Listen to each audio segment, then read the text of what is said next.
Culotta Show. Wave your hand out there, baby! Shout out to the show. She puts the pinky into the nostril. Man, look at that. Healthy competition, there's nothing like it. Y'all grow up. The line's wrapped around the stadium.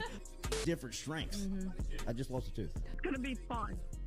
You know, we might have a story. I love what you're doing. Ogeron wants to take us fishing this afternoon. Sharif, you play for the bad boys of the SEC, man. We don't apologize to anybody. A lot of people are saying you're going to be wearing number 7. I don't really know. I want to. He look crazy, Bill. Good feet on the old man. Definitely come back. I love. We'll be right back with the Jordy Culotta Show.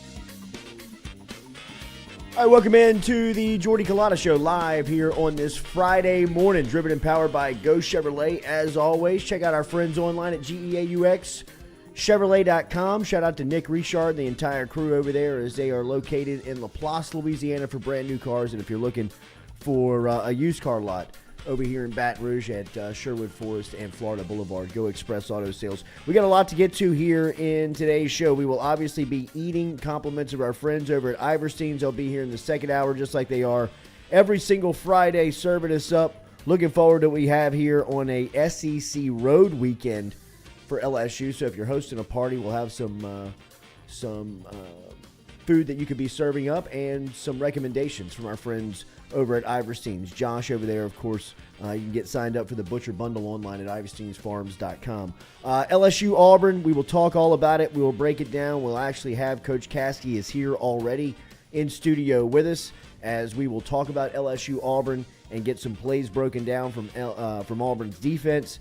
Last night, the NFL weekend and the college football weekend started, but a lot of people reacting to the NFL game last night. 27-15, Cincinnati beat Miami as Cincinnati moves to 2-2 on the season. It was a nice night for Joe Burrow as he had a late touchdown to Hayden Hurst to put it over the top, but nobody really talking about the Bengals, nobody talking about Burrow, nobody talking about Miami losing their first game of the season. The sports world and even a crossover into the mainstream is talking about Tua Tagovailoa, who was carted off last night 4 days after stumbling through the Buffalo game, which everybody saw and looked as if he was suffering a head injury there. Last night was one of the scariest scenes that I have seen in football as his hands clenched up, and it was a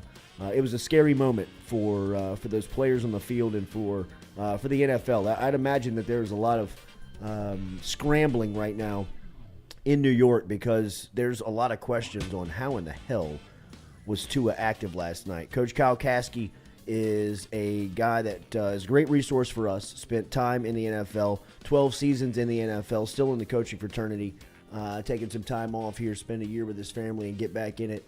But obviously we'll jump into some plays, Coach, and we'll get your reaction or get the setup for LSU Auburn. But I want to start with your reaction from last night. You spent time in Cincinnati. You were very familiar with that franchise and that city. What did you see last night when watching that game? Well, first off, the city of Cincinnati, I think, is a very underrated city, and I think it got shown off last night. I think that was the biggest crowd they've ever had in the history of the Bengals, and I thought it was pretty cool what they did with all the white, the white helmets and stuff. But those people showed out last night.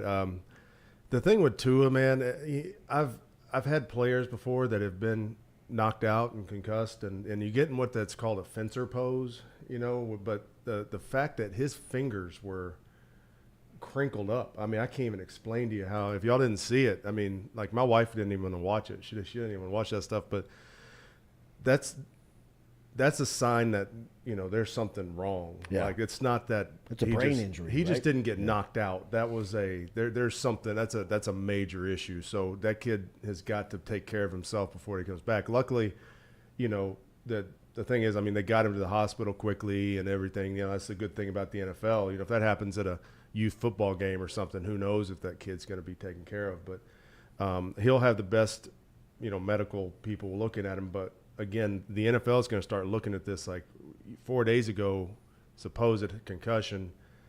Are you allowing him to come back too soon? And if the independent neurologist says he's fine, I can tell you as a coach, you believe him. And a coach is not going to put a player back in if the people say absolutely don't put him back in.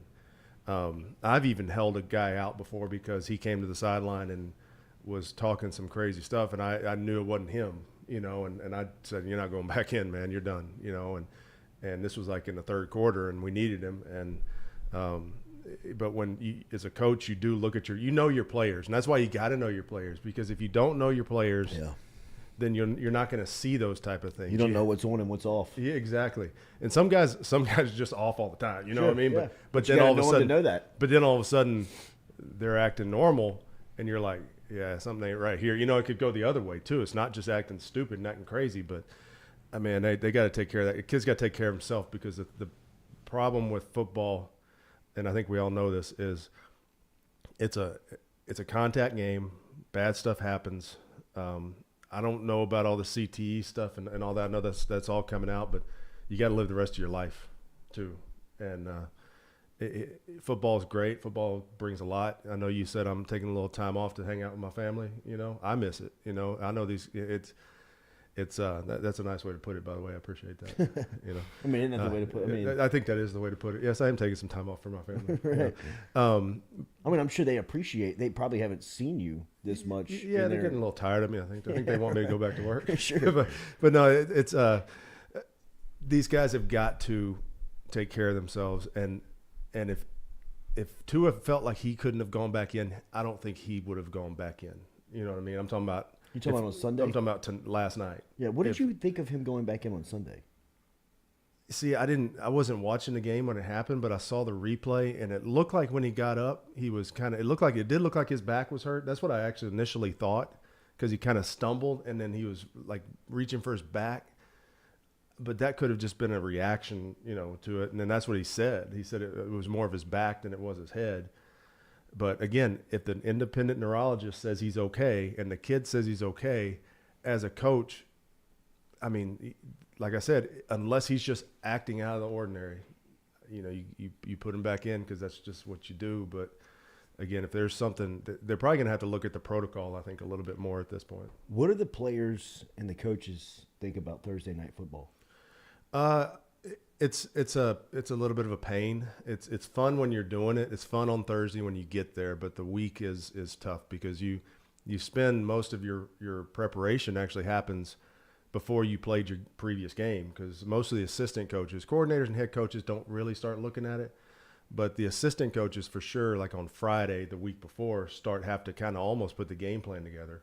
And so the Bengals played in New York on Sunday, and they probably flew back from that 1:00 game and started right when they got back. The staff probably got together and went ahead and either graded that film, got it out of the way on the plane, started game planning, and then Monday, Tuesday is your entire week. You know, that Monday, Tuesday is really your Monday, Tuesday, Wednesday, Thursday, Friday, because Wednesday's a Saturday, and then Thursday, Sunday. What is the life of an NFL body like on a Thursday? I mean, you're not right. You're not right? Because I had a good friend of mine that played a long time in the league as a linebacker told me, and this is early in the year, but like we used to play the Thanksgiving game when I was in Detroit, and that game was at like noon Eastern time, so that you didn't even have a Thursday. You literally you really had a 3-day week almost, because at least if it's a night game on Thursday, you got all day Thursday maybe to get some treatment in. But he goes, Monday you're still kind of running off the adrenaline or Toradol or something. You know, Tuesday, that's when your body starts really hurting. And Wednesday's usually like, man, we got to go to practice, and you're trying to push through it. And it's like, it's Friday before your body actually kind of feels like you're back to normal. Yeah. And you got to think, these guys Miami just played 90 some odd plays in the heat down in Miami on defense against Buffalo, against a pretty good team. and they turned around and had to come to Cincinnati and again play a high octane offense again. We're not even talking about the other side of the ball, but I mean, Xavier Howard's got a groin issue or something, and there's no way. How's a groin gonna get better in 4 days? It's not, and that's where I think the Thursday games are hard. And as a game plan wise, you put one or two wrinkles in, and that's it, man. You're running training camp stuff. You're running stuff from the last game plan because you don't have time and you don't practice. I don't think we ever had a true practice on any Thursday game we ever played. And when I say that, I'm talking about we had a walkthrough. We ran plays, but we weren't running plays. It was me playing safety against the offense, and a couple other coaches and some practice squad guys, and we put a ragtag group on defense and let everybody else rest. And, you just try to get through the week. Okay, so Tua is the story, and Tua will be talked about all day, all over sports talk radio, all over talking head television, all over sports in general. You will hear about the Tua story. Tell me about the game last night. What did you think about the game? Burrow last night, 20 of 31, 287, 2 scores, as Cincinnati moves to 2-2 and wins 27-15. It was obviously, Miami was the only undefeated team in the AFC. I think Philly's the only team that's left now. And when Tua went out, you look and you say, okay, well, who's coming in? And it was Teddy Bridgewater. I think everybody around here is familiar with him. He's a good player. Did Teddy win the Heisman? No, Lamar Jackson did at Louisville. Okay, but okay. Well, but I believe Teddy was he might have been invited. But he was a stud. He was a stud. Yeah, he was a stud. Teddy was the guy at Louisville before Lamar. Yeah, and he's been playing for a long time. So when he came in, you kind of get that, okay, they're going to be all right. But I thought the Bengals, man, the last 2 weeks have started off really, really strong. And I think that's something that they're going to start doing more with Joe Burrow because you give him some juice. Yeah. And that team feeds off of it. And especially the way that crowd was last night, you got to do that. And, Joe Mixon had a good run at the beginning. Their run game's struggling a little bit right now. But, I mean, he drove the entire Dolphins team from the 5-yard line and scored. That gave that group some juice. But it was closer than the 12 points. Miami had the lead, I think, in the early fourth quarter. And the Bengals, I think, scored 13 straight or something. They were like 13-0 in the fourth quarter.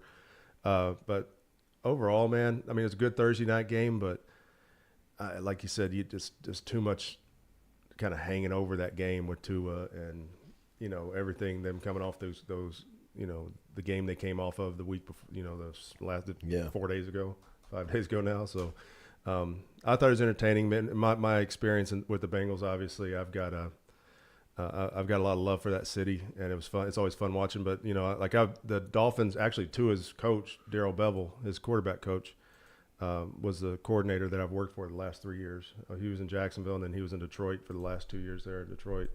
And he's done a really good job with Tua, and obviously having Bridgewater ready to go in. So, I thought Darrell Bevel's, been a good addition to that staff for sure because he's been a coordinator for years. He was in Seattle for all those years. They went to the Super Bowls and stuff. So yeah, that Miami roster's pretty impressive. I mean, it is. It's a pretty good group, man. I mean, all right, don't forget, Daily, that we are brought to you by Metropolitan Health Group, real doctors, real solutions. Metropolitan Health Group. Get in touch with Charlie Harvey and Jason Ramazan. All right, Coach, where do you want to start? You want to dive into some of this film? You want to go last night, or you want to go into Auburn? Let's go. I got 2 plays from last night that I want to show, and the first one is we've been talking a lot about about the issues with the Saints protections and the things on Caskey's clicker with the cover zero checks and what people are doing to these cover zero checks.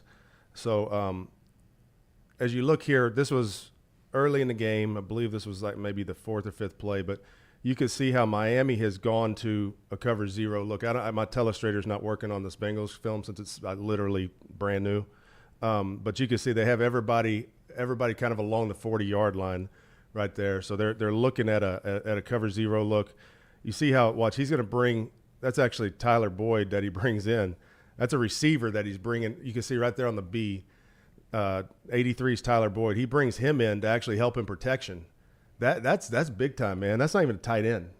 That's big by Tyler Boyd to say, He literally brought him in and brought him into protection. You don't see that, and the fact that he sorry, see, it's brand new film, man. We're working through the kinks here.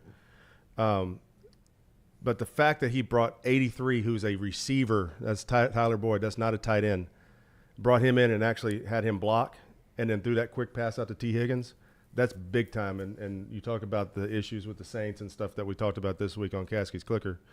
And it's weird to say my name in a thing like that, but I'm third person. And then here, this was just kind of fun. Okay, again, you've got more of a cover zero-ish look here. All right, it really is a cover zero look. And if you look at the bottom here, what they're doing is they've been throwing so many of these bubble passes where the two receivers are blocking at the bottom. Well, they decided to throw it to Tyler Boyd here, who just blocked, by the way. And then Jamar Chase, everybody's favorite son from LSU here, second favorite son maybe to Burrow.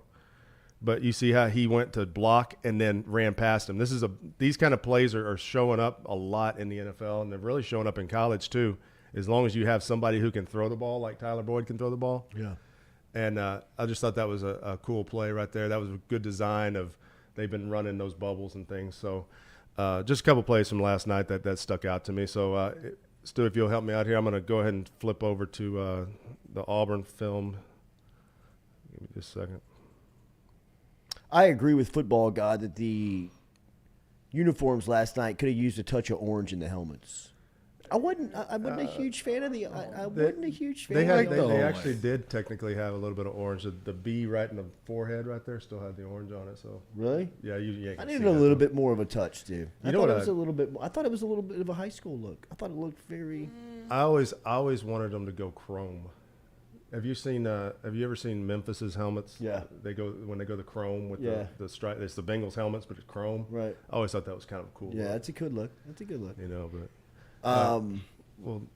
But I thought that Miami last night, their color rush is terrible. They got good They got good throwbacks. They used their to have throwbacks are. They used to have an orange color rush, like go back, and we actually played them on Thursday night in Cincinnati when I was there, and we did the white jerseys. We didn't have the white helmets, but we had the white jerseys, and they had this when I'm telling you orange, they looked like it was almost the creamsicle look from Tampa, but it was almost that. I'm down with the creamsicle look. So. All right, where are we going? All right, well, moving into Auburn's defense. All right, so we talked a lot about Auburn's offense and Robbie Ashford and the things. Now, one of the things about Auburn's defense, they have a good front. They really do. They got players up front. There's three dudes I was gonna spotlight here. It's ready to go when you are, Stewie, here. And so there's you like that? Yeah. So there's three guys that we're gonna highlight here on this, and so there we go. I'm telling you, man, I'm getting good at this, putting stuff together on video now. So looking at the first guy, 55, Leota, I believe is how you say his name. If you look at these the pictures, I put the pictures of these guys in here for a reason, because they all have long arms. I mean, these dudes, they're long guys. Now the problem with these three guys, so there's 55, all right. There's 29, 6'3", 256, Derek Hall, all right, and then 25 is Colby Wooden, all right, and I mean you can just tell by their pictures how long these guys are, all right. So the point of that is that when you get long-armed guys that can rush, that's tough on linemen, because a lot of times they'll one-arm bull them and they'll get so much extension on them that the linemen can't get on them, all right.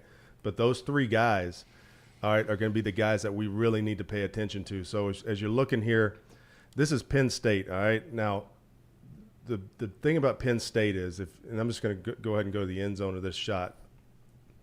All right, the size of Penn State's linemen, all right, they're probably, I haven't looked them up, but I mean just off the hoof right there, and maybe it's the white jerseys and white pants, but that's probably one of the bigger lines they're going to go against. I want you to watch how they're getting manhandled, though, up front, Auburn is. And it seems to me like when they're playing a bigger, stronger offensive line, that these guys aren't as good of rushers, and they aren't as good of and when I say they're not as good, it's almost like the effort isn't there as much as it is when they know they've kind of got a smaller, more, quicker kind of guys that they can work with. Now, here's 25. So I just want to make a point of this guy here. This guy makes plays, all right, and he plays in different spots. You can see he's playing a 3 technique, which means he's over the guard, but you'll see him later playing defensive end. So 25 is a guy you got to kind of keep your eye on. But again, I mean they've got big plays all over the field with Penn State, and I'm talking about the size of their line just overmatching. And with Charles Turner being a little smaller, there are some. It's that LSU's line isn't really built that way, but the tackles are big, and if Anthony Bradford's playing guard. Which sounds like he is. That's a big man. So maybe they'll be able to kind of shut him down. But I kind of watch this from the sideline. This is one of those things as a coach you kind of got to pay attention to. Is I want you to watch the line of scrimmages right here. And everybody talks about dominating the line of scrimmage, making the line of scrimmage move. The line of scrimmage is the 42. I mean they're pushing these guys. I mean, there's push.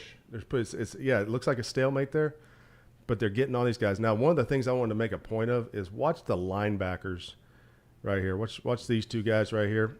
The speed, I don't know if it's a speed deficiency on Auburn's team, which you would think that Auburn would have guys, but I mean, that's a Big Ten running back. No offense to Big Ten running backs, but yeah.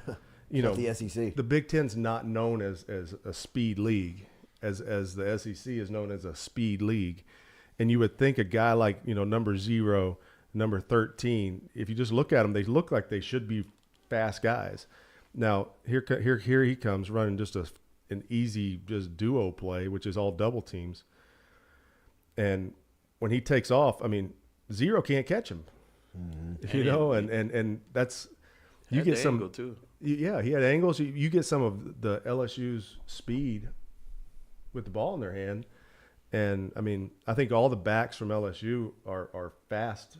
I wouldn't say they're, with Armani Goodwin being out, that takes a little bit of speed off the field. But, I mean, you can do that. Now, talking about just a little bit about this route here, because this route actually, in the full version of this, which I'll have on the YouTube page, Caskey's Clicker YouTube page later today, we call this a stomp route. So you have something underneath that's kind of holding the coverage. Well, this guy's going to run like what we call it's a inside go route, but you're actually running the go, but you're going more out towards what we call the red line. That's like 5 yards from the sideline. All right, so there's a invisible red line out there. But they're getting burnt on this play quite a bit. And again, is it lack of speed? I thought this was a really good throw, but really good throw and catch. But again, they're getting burnt on that play. That's not just once. I mean, I know I've got two clipped out, but that play right there, and I think it's just a lack of coverage ability. But again, watch the difference. I want between this play and the next play. Watch the difference in this rush. I mean, there's not a whole lot of rush, and I feel like the effort on this rush, if you're watching any of these guys rush, there's 55 on the left. It just doesn't look like there's much there. All right, then you move on, and you get into. Well, this is the same game here. Sorry. But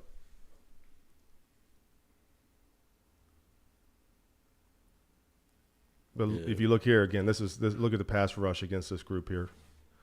So there's 20, there's 29, there's 25, there's 55. So you got all 3 of our cats on the field right there. All right, and I just want you to watch them just shut down. It's almost like they're not even trying to make a move on these guys, on these big guys. And then you move on to the Missouri game, all right, who's got a smaller, quicker offensive line, which I think is what right now the people are going to look at LSU's line is not necessarily the smaller part, maybe, but you've got an inexperienced line, I guess, if you want to put it that way. So most of these D linemen are going to kind of be licking their chops a little bit at this. But you can see an entirely different style of rush in this Missouri game. Again, here's 25, there's 29, there's 55. So you got these 3 guys on the field, and those 3 guys can wreck a game if you allow them to. And if you watch this, the difference in, like, 25 didn't make a move like that in the entire Penn State game right here against their line. But he goes here, he does a swat, and see right there, that's a good pass rush move. But I never saw that against the bigger line. And I don't know, maybe they went out the night before and they were just tired. I don't know what they did. But an entirely different type of rush. Now, one of the things I do want to point out that 29 does really well. We talked about with Robbie Ashford not rushing past the quarterback and containing the pocket. So if you watch here, he's going to rush up here and then he's going to kind of push in a little bit because he doesn't want to rush past the quarterback. See how he stopped? You can feel him kind of stop, and that's what LSU has to do to Ashford. So, but that's just a quick look at Auburn's defense.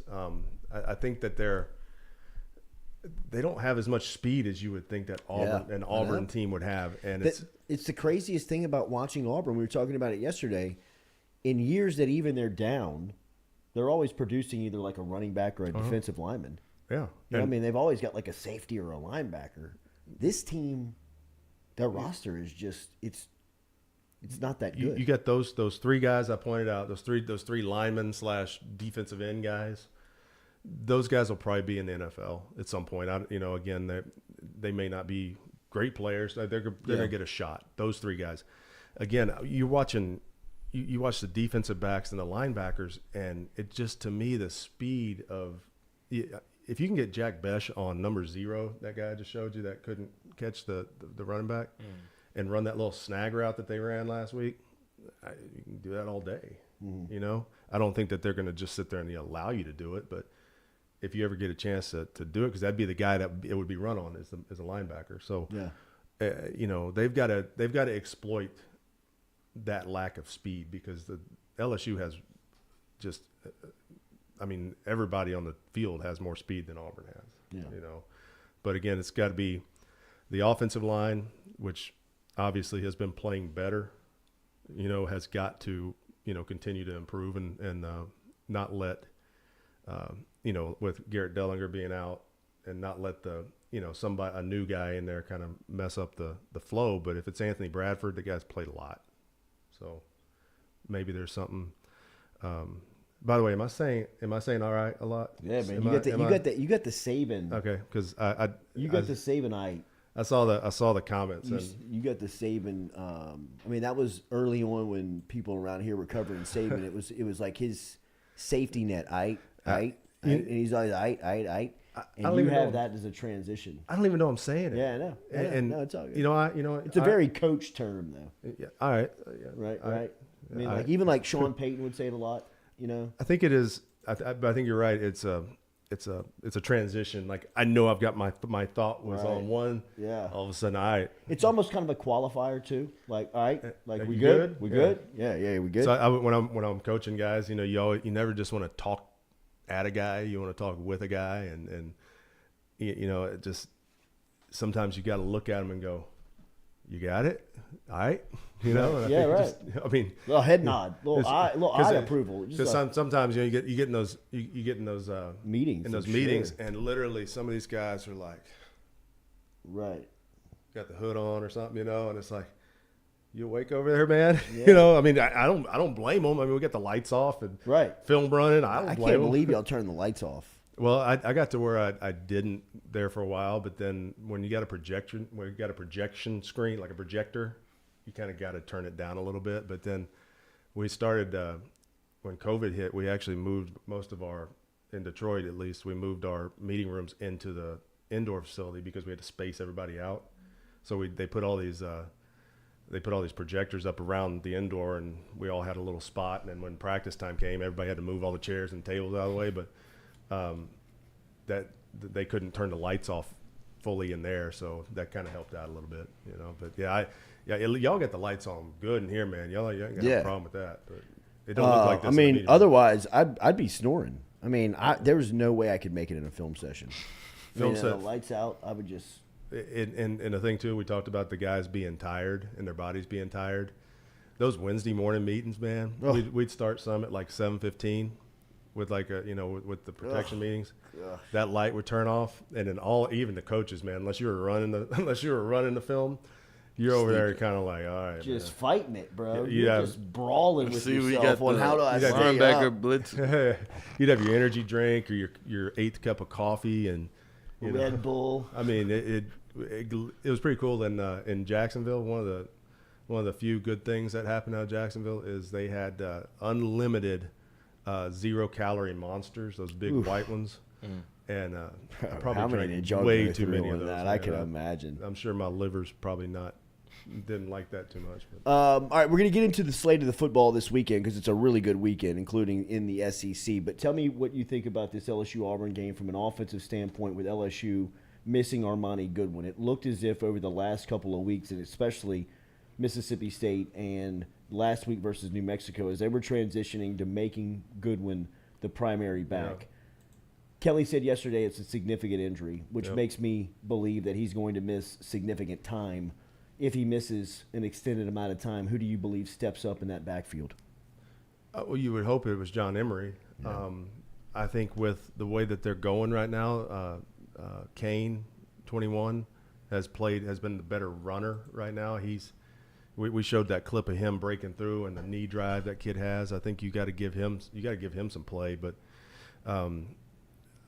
I don't think you force John Emery just because his name's John Emery. I don't think you got to force it. But if he goes out there and he starts flowing like he should, and getting going, then let him roll. But Josh Williams is always your fallback guy in all areas, and that's always good to have one. That's the whole conversation we had is like, how do you rotate your backs? But it's a feel. If you got three guys and you just don't really know who's going to be the guy that week, then you put them all in there and you see who's got the juice that day, and you let them roll. Now it depends too. It all depends also on some of these guys may not be good at certain runs. Like I see 21 constantly is a downhill guy. Like all his stuff is more inside zones and things. And Armani Goodwin can get on the edge with his speed. I think John Emery can get on the edge with his speed. Josh could probably do it too, but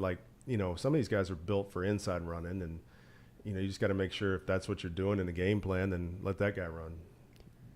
From Kayshawn's standpoint, you get him back on Saturday. How do you utilize him? What do you expect from him? Yeah, well, I think it's time for him to step up. I think it's time for him to, if he wants to be the guy he wants to be, and that we know he can be. With him missing last week. He needs to get back in a groove because I don't care what people say. If you miss a game, you're just kind of rhythm is off a little bit. Yeah. So they may need if this is what we used to do with guys like we had AJ Green and Cincinnati, and sometimes you just needed to get him going. And we had Kenny Galladay. I know he's kind of struggling in New York, but we had him in Detroit. And some of these guys, you just got to get them going. So you find a way to maybe throw them just a quick. It's not even a hitch. It's called like a smoke. They just literally turn, catch the ball, and let them run. Throw Kayshawn a bubble. Throw him something that's easy. It's a guaranteed completion, and let him go and let him get a couple runs, let him get hit. And then start trying to throw it deep. But sometimes if you just try to throw it deep to him all the time, you may never connect on it. How do you manage these wide receivers? Because it's tough to keep Besh and Thomas off the field, but who do you shuffle, right? I mean, Jeray Jenkins and Malik Neighbors and Kayshawn feel like they should be out there, but it's tough to keep 80 and 11 out of the mix. Yeah, and that's there's only one ball, and I mean I know it's cliche to say, but I think the biggest thing that coaches have to do is find a niche for somebody like Jack Besh. You got to find an area where you can use them. Okay, so if you want to keep the other guys on the field, maybe this is a point where you literally find a package where it's 4 wides and a tight end and no back, and you go empty or maybe it is. We used to have all kinds of packages. We'd have 3 tight ends, 2 receivers, no backs. We'd have 3 backs, 2 receivers. I mean, you find ways to get your guys on the field, but again, getting them the ball, that's tough.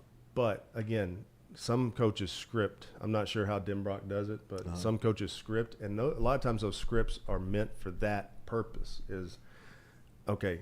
You look at it and you go, all right, Jack Besh has a touch here. Kayshawn has 5 touches in the first 15. Malik Neighbors, we got a shot to him on somewhere in the top 10, and you start going, okay, we've got to get these plays called early. It's not necessarily forcing those plays, but it's reminding yourself, I got to get these guys involved, and then after a while, then you kind of just play the game. But, again, maybe it's third down packages that feature something where that's how you get the ball to Besh. Maybe that's how you get the ball to Kayshawn. Who knows? But you got to find ways to not just say, oh, we hope we get the ball to him, and we're calling 4 verts, and hopefully the quarterback decides to look over at him. No, you call a play that says, listen, dude, we're calling this play to get the ball to him. Unless it's just absolutely not there, get the ball to him. Yeah. You know? It sounds like he wants to go with a tight end on the field. The more he's asked about it, the more he says that's what he's comfortable doing. Yeah. But does LSU's personnel, from a standpoint of just what they offer, can they run that 4-5 wide set?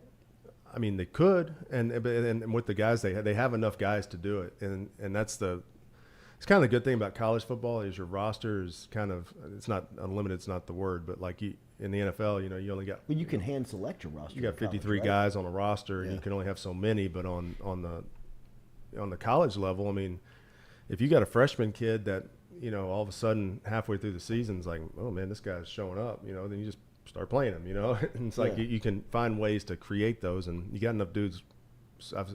I've seen how many guys are suited out on Saturdays. It's not like they're lacking in bodies on the sideline. Right. But no, I think the tight end brings a different element to the offense because now you can use him in the run game, or it puts a matchup. It puts him on a linebacker instead of a receiver on another DB or whatever the case is. You kind of can get those matchups if you feel good about them. That's what we used to do with Tyler Eifert in Cincinnati when he was healthy. You'd get him on some safety that doesn't cover, and he was 6'5", and you just throw it up to him, and there's matchup issues there. So that's what that brings. Or if you got it back, like if one of these backs could ever come around, like John Emery can catch. I know he can catch the ball. You'll get get John Emery on that number 0 at Auburn, for Auburn, get him in empty and put him on that guy and let him run an option route. He should win every time, So there's ways, and that's more of an NFL thing, is the matchup deal, because that's how you win in the NFL is matchups. You can say what you want about scheme and all that. No, you got to get your best guy on not their best guy. What was the adjustment that Cincinnati needed to make last night with what was Miami was doing to Jamar Chase, where they were, obviously T. Higgins had a huge night because Jamar was taking up a lot of the coverage, but they were trying to, the trick play that they ran to Jamar. It was obviously trying to get him into the mix. How do you combat those types of coverages on a wide receiver? Because I'd imagine Kayshawn would probably see those type of coverages. Yeah, there's a couple ways you can do that. Number one is throw it to the other guy like they did. That's obvious. But number two would be you motion. If you motion guys, so like if Chase has, because when we say double coverage, it's usually some form of like cover 2, or it's a man coverage with the safety cheated over to his side. It's not necessarily like it's not necessarily like vice punt coverage or nothing like that, but it's like there's 2 guys. There's a guy deep and a guy underneath somehow or another. Well, if you find that they're playing like a cover 2 look to him, then motion him across the formation and make him end up in the slot, and that way it's harder to roll a coverage to a slot receiver than it is to just a number, a single receiver or an outside receiver. But if you can get him moving too, that takes a lot of pressure off of that. And I think, Chase is usually the single receiver guy, like the X receiver, I guess, if you want to call him that. And a lot of times that guy's on the line, so you can't move him. But then, you just got to find ways to get him into that situation where you can move him around. LSU's defense has made some moves over the last couple of weeks, sliding some players in. They've been without players like Mason Smith. They get a couple of players back tomorrow night, including a safety in Joe Fuchsia, who transferred in from Arkansas. Matt House seems to have been a real difference maker for LSU through the first month of the season. What have you made of their defense and the way that they've adjusted through the first couple of weeks?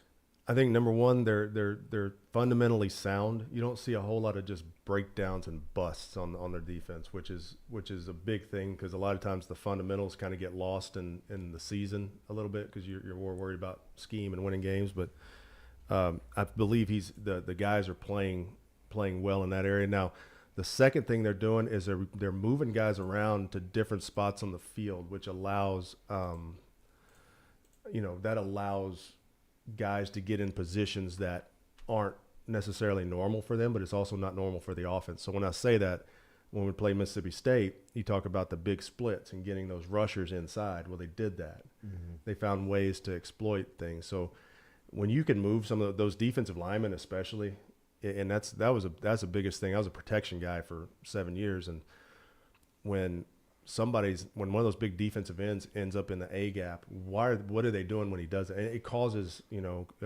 consternation. You ever heard that word before? Not at LSU. Uneasy. I mean, not constipation. There's a lot of constipation at the tailgates, but no, these guys are getting he's doing a great job of doing that, and he's doing a great job of taking away the better players on their team, and you're not letting the best player from the team you're playing beat you. Yeah, and I think that's what he's doing a really good job of. The attacking style defense too, right? I mean, they'll get after you very much, and they look like they're flying around, like they're having. I hate when people say this, but I'm going to say it. They look like they're having fun. They look like they're playing a game. It doesn't look like they're out there, worried about, I got to do this, or a coach is going to get me. I feel like they're actually enjoying themselves. I'll be honest, after I left LSU, I didn't really break the team down the games like I'm doing this year, but it seemed like last year there was just the injuries hit and everything else. And like this year, it's just kind of like all these guys are kind of, they're all together, they're back, they're playing, they're having fun. And I think that's big for a defense, is playing fast. I don't know if you can say the same for the Saints. It doesn't look like they're having a lot of fun out there. And it seems as if Andy Dalton is going to make his first start as the Saints quarterback, just with what Jameis is dealing with from an injury standpoint. He didn't practice again yesterday, just kind of reading between the lines. You're very familiar with Dalton. Yep. If he makes that start, what do the Saints get? You're getting a guy that's going to be able to control the game. I think he'll have full control of the game. And when I say that, like you saw Burrow make that check and bring that guy in. I showed a couple clips earlier in the week of on the long extended version of Caskey's Clicker with Andy Dalton making cover zero checks and bringing tight ends in for protection and checking the routes and things. He understands all that, and he'll get that done quickly. And even if it's not part of the system as much, I'm sure it's in there. Mm-hmm. But Andy knows where the guys are that can hit him. And as a quarterback, I mean, that's why quarterbacks have to understand protections and have to understand protection adjustments, because they're the ones that are going to get hit. I wouldn't want to get hit if I was a quarterback, so I'd learn.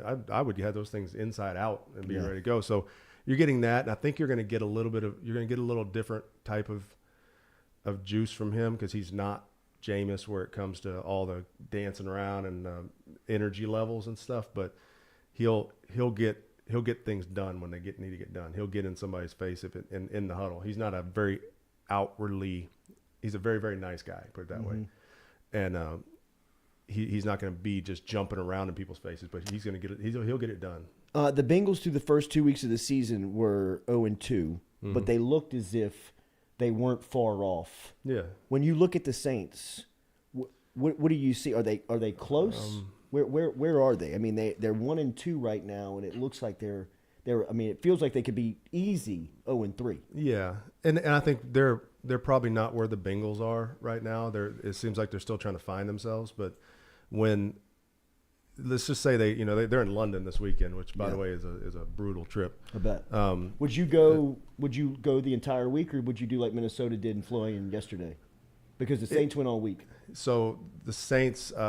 Where did the Saints play last week? Saints played in Carolina, right? In Carolina. So the reason they left they straight were on the from East there, Coast. they were on the East Coast, and they just went ahead and went, and it was an away game, and instead of flying back and all that. But when we went, we actually did what Minnesota did. Minnesota flew over last night, so they practiced yesterday, and then at like 5:00 in the afternoon, we did this. They prescribed us all basically an Ambien. And they said, listen, you're sleeping on the plane. So we had one of those big planes that everybody had like the lay down, first class lay down seats and stuff. So, so they all said, they basically said, listen, take this, sleep. When we get to London, it's going to be like 6 a.m. on Friday, right, which is actually like midnight our time, but that's why we went to sleep. So when you get there at 6 a.m. and you wake up and we forced everybody to stay awake all day. Okay, we went straight to meetings. We went straight to meetings and went straight back to practice. And then we stayed up all day. At practice. Oh, well, so then we had a dinner that night at Tower Bridge, which everybody thinks is London Bridge, but that's not the actual. It's Tower Bridge. It's the one you always see. We were up in the top of it, which was pretty cool. But we had about a 2-hour bus ride to go to that. Oh my! Just because of traffic. If anybody's ever been to London traffic. It's New York, right? I mean, it's worse. It's absolutely worse. But they actually only allow a certain amount of cars in at a time into the actual city of London, and it's crazy. But anyway, we stayed up all day. They forced us to stay up all day just to get our bodies okay. When you go to sleep on Friday night, wake up normally on Saturday. And then treat Saturday as a Saturday, and hopefully by the time, Sunday comes around, because I believe we played it. I think we played at 2:30 London time, because it was 9:30. It was 9:30 Eastern time, so maybe they played 9:30 on Sunday morning. Yeah, right? because it's 5 hours. It's 5 hour difference on the East Coast. So that's right. So it's 2:30. Yeah, 8:30. 8:30, yeah. And I've lived on East Coast time for so long. Got to get my mind back. I grew up on Central Is Cincinnati time. East Coast? Yeah. It is? Yeah, Cincinnati, Detroit, all those are all East Coast time. Detroit? Yeah. Damn. Yeah, so Indiana's the west, line? the west border of Indiana is the central eastern break. You played in the same division with Justin Jefferson for a year, his rookie year, right? How do you guard a player like him who's such a precise route runner? That'll be a good matchup between him and Lattimore, right? Yeah, you got to, again, that goes back to what we're talking about fundamentally. These guys have got to. That's what he does best, right? Yeah. Route run? Yeah. Oh, yeah. Well, I mean, that, and He plays big. Uh-huh. I think, I don't know his exact size, but he plays a lot bigger he plays almost like a tight end when you throw him the ball up. Like he goes up and gets it. Like he doesn't, it's not like he waits for the ball. But you've got to be able to not get pushed around by him, because in the NFL, you have the 5-yard area where after 5 yards you're not supposed to touch them and all that illegal contact. But as a guy covering him, you don't want to give him a whole lot of room, because then he's just going to be a dude that you give him the ball and run. So you got to kind of get on him. If you don't necessarily have to press him if you don't feel like you can hold up to it. But that was the hardest thing with us, was you almost had to roll the coverage to him, because you wanted to get on him, you wanted to press him, but you also didn't want to just get beat and not have anybody behind you. So that's why they do that. What do you think of Kirk Cousins? I mean, obviously he's been playing and getting paid a lot of money for a long time. I don't think he's the top level quarterback in this league, but he's he's just a game manager. He's not going to do anything that scares you as a defensive. Is he a younger Dalton? Yeah, I think Andy had a little bit more of a feel for the downfield throws than Kirk Cousins does. Kirk Cousins doesn't always hit those downfield throws, and he's got a.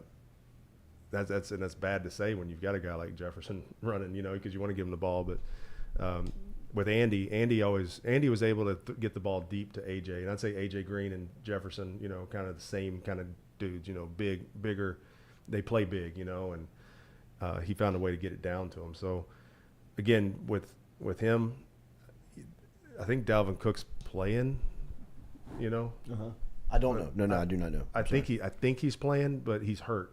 And that hurts Minnesota badly if Dalvin Cook can't be 100%, because he kind of keeps Kirk Cousins. That's how you make a quarterback better, is a guy like that. Take some pressure off. Yeah. Best game of the weekend, KC, Tampa Bay? Should be, and it's staying in Tampa Bay too. Yes. So it's always fun to see, because I think last week we had Rodgers and Brady. This week you got Mahomes and Brady. It's kind of crazy, because I'm not sure, with Tom Brady right now, and he just doesn't look like himself a little bit. And I know he's got a lot going on in the home life, and he is getting older. But when he's going, if he's going and Mahomes is going, it'll be one of those games that's going to be fun to watch. Yeah. And then college football weekend. It's a phenomenal weekend, especially in the SEC. Anything jump out to you that you're looking at? Kentucky, Ole Miss, Alabama, Arkansas, Texas A&M, Mississippi State is a sneaky one. And then, of course, LSU, Auburn, we've talked all about. Well, I mean, obviously A&M is going to go in and wreck shop on Mississippi State because Katie. I should get something. I should get a bet going. We should do something where she's got to do kind of like that LSU deal. Okay, she doesn't want to take it. She's still in her divorce from. I guess that's your second divorce was from Mississippi State because your first divorce. Yeah. So. Seeing other people. Yeah. LSU. I would say that the Kentucky Ole Miss game. I'm trying to pull up what's the spread on that. Kentucky Ole Miss. Ole Miss is favored by a touchdown. Golly, yeah, they are. They're favored. I don't get it either. They're favored by a touchdown. I would number one. It's kind of stinky. I would take Kentucky in the points right there for sure. They're 4-0. I mean, they're both 4-0. So I guess that everybody thinks Ole Miss. Ole Miss is ranked 14th. Y'all realize that, right? They're in the country? Yeah, no doubt. They're 14th. No. And the thing about Ole Miss is that they have a running game, and I don't know if they have a defense. I think we'll probably find out on Saturday versus Levis and Kentucky. And I mean, I don't know. A lot of people don't like Lane Kiffin. Oh, I love him. I love watching him just because he's having fun.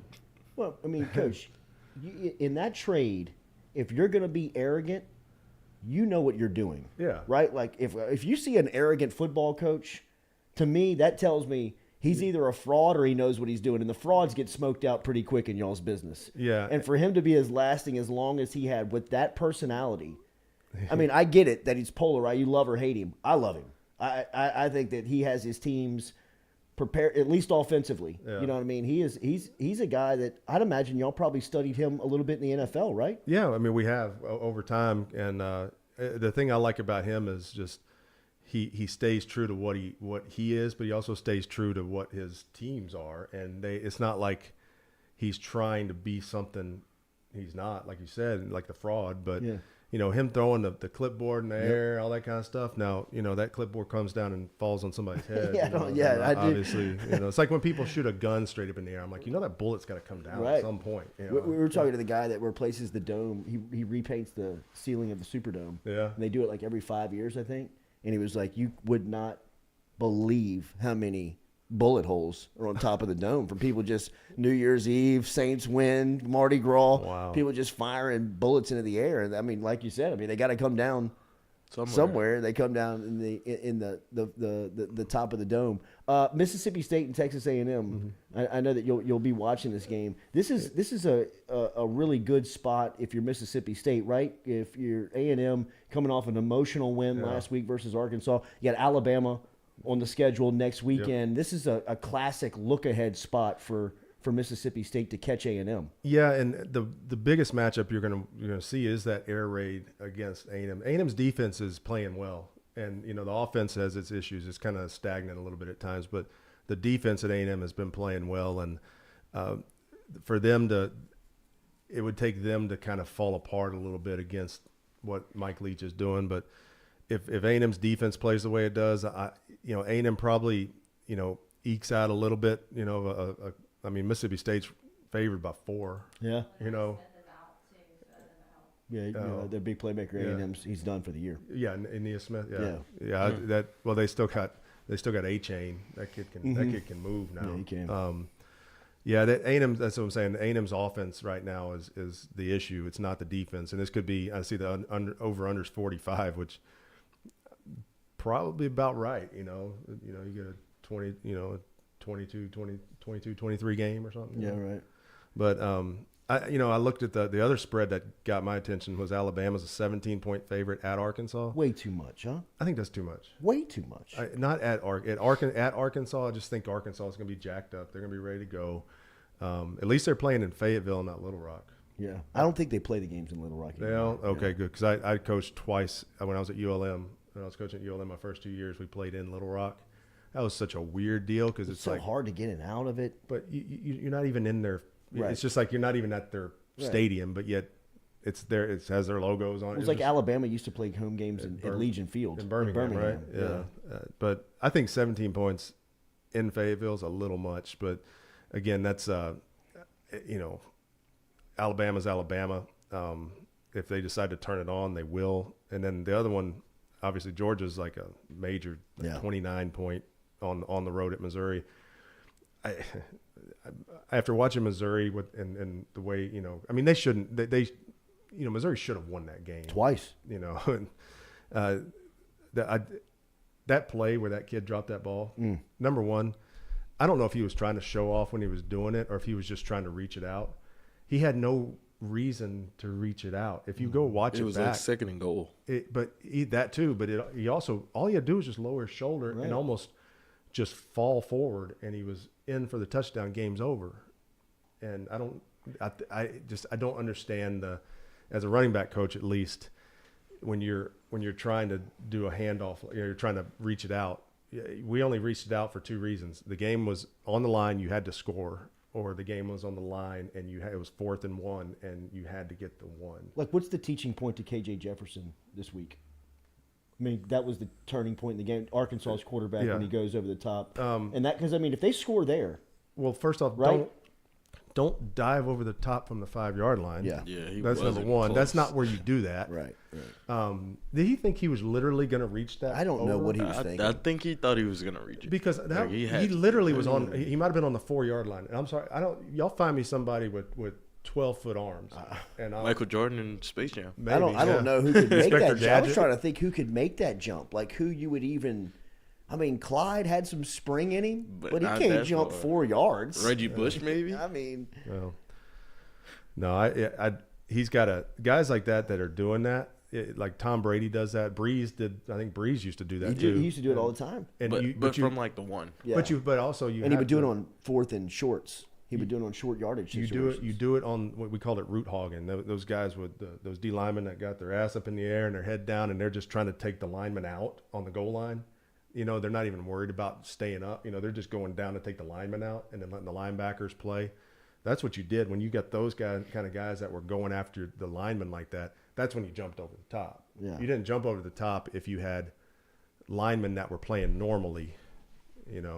Straight up, you trying to jump over the line. I think did Reggie Bush do it in Miami? Remember they ran him on a reverse in Miami and he jumped from like the 5. And he was like out like then. And Sports Illustrated had the picture. Might have been. But it takes a freak. Exactly. The other thing too KJ Jefferson wasn't doing that on holding the ball out or dropping the ball. The whole thing that drives me crazy is when guys drop the ball right at the goal line. Oh yeah. Like first off, just get one, go literally a half a step more and drop it. You'll look. Deshaun Jackson. Yeah, but the Arizona game, the Cardinals game, like 2 weeks ago that they won in overtime. It was like scoop and score, I believe, and the guy like. They went back and had to review it. The dude drops the ball like right on the goal line. They did, but they upheld it. Right. Yeah. But I'm like, dude, all you got to do is just take one more step. You'll look just as cool. You'll look just as cool. There's a ref in the back of the end zone. Just run the ball to him. Yeah, and it's not. I get it that everybody's got to have something there, but nobody's going to remember the fact that you dropped it if you scored. Right. They're only but they are going to remember you if you, for some odd reason, drop it a little early, just like Missouri. So anyway. All right, Coach, it's 8:00. I know you got to get to carpool. We appreciate you, man. Good stuff this morning, as always. Don't forget to follow Caskey's Clicker on YouTube. He's here weekly, breaking down LSU, Saints, some NFL plays, some clips from around college football. We always appreciate it. And daily, we are brought to you by Edward Jones. Remember Daniel Newman, daniel.newman@edwardjones.com. Get in touch with him today about financial advice. Let him help you out, whether you're looking for some investment strategy, if you're looking to some advice on your 401k, Social Security, whatever it may be. Get in touch with Daniel. daniel.newman@edwardjones.com. daniel.newman@edwardjones.com. We got Coach Kyle Caskey turning over the set. We'll have the Carpool Queen in next here. Jordy Culotta Show, driven and powered by Go Chevrolet.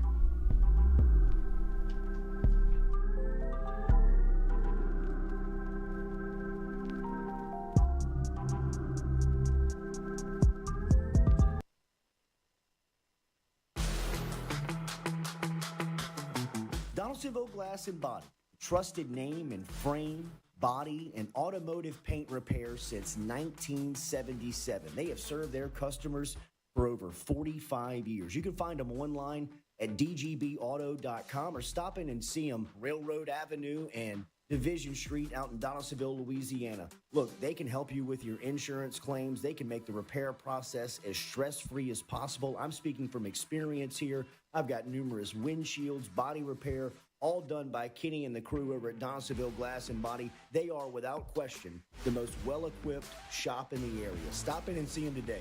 Shop them online, dgbauto.com, or stop in and see the crew over in Division Street in Donaldsonville, Louisiana. Donaldsonville Glass and Body.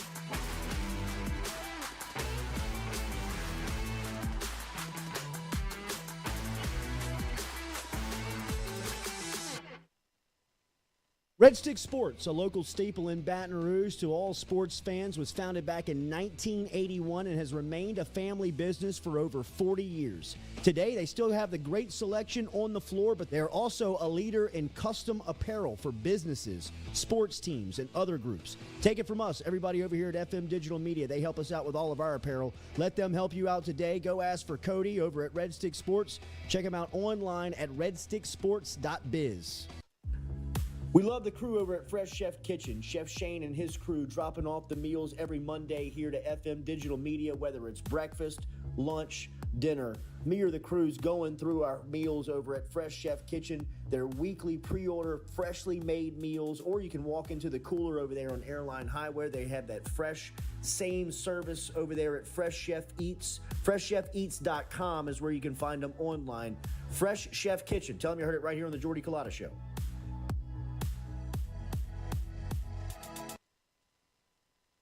I was embarrassed about my smile.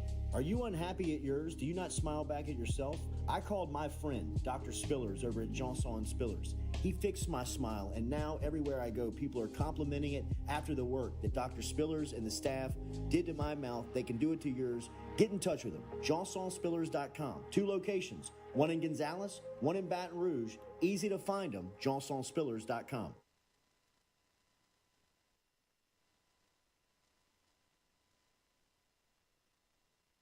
In a wreck, Gordon McKernan Injury Attorneys is ready to go to work for you. Come meet your team. I'm your intake specialist. I coordinate your case and connect you with your attorney and paralegal. That's us, your legal team. Here we go. Thanks.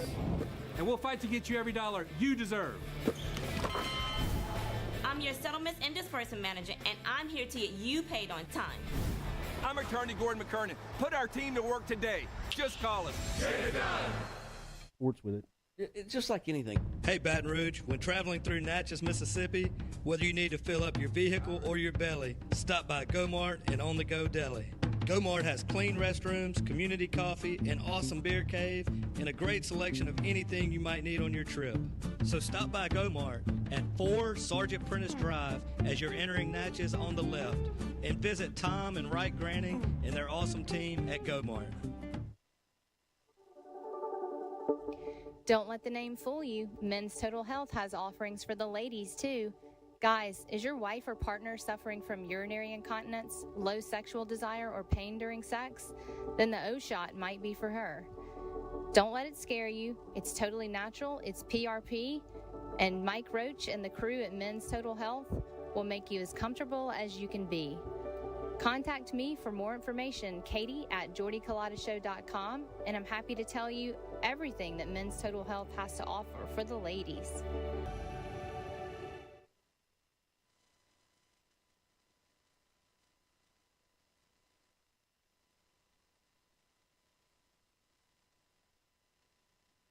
Do you suffer from chronic dehydration? Are you looking to improve your athletic performance and you need to get over and see our friends over at GoFlow IV? They're located on Jefferson Highway.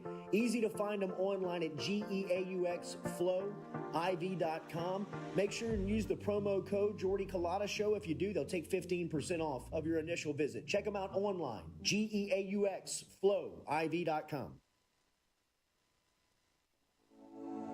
Looking to book a dumpster but no idea how? We've made it quick and easy for you. Check out our website at moralesrolloffs.com. Let Morales Roll-Offs know your desired delivery date, and finally, provide your contact details. To make payment, look out for an email invoice with all your booking details. On delivery day, our driver will notify you through text and email that your dumpster is ready and on the way. Now you know how easy and convenient it is. Call Morales Roll-Offs at 225-427-0000 for your dumpster.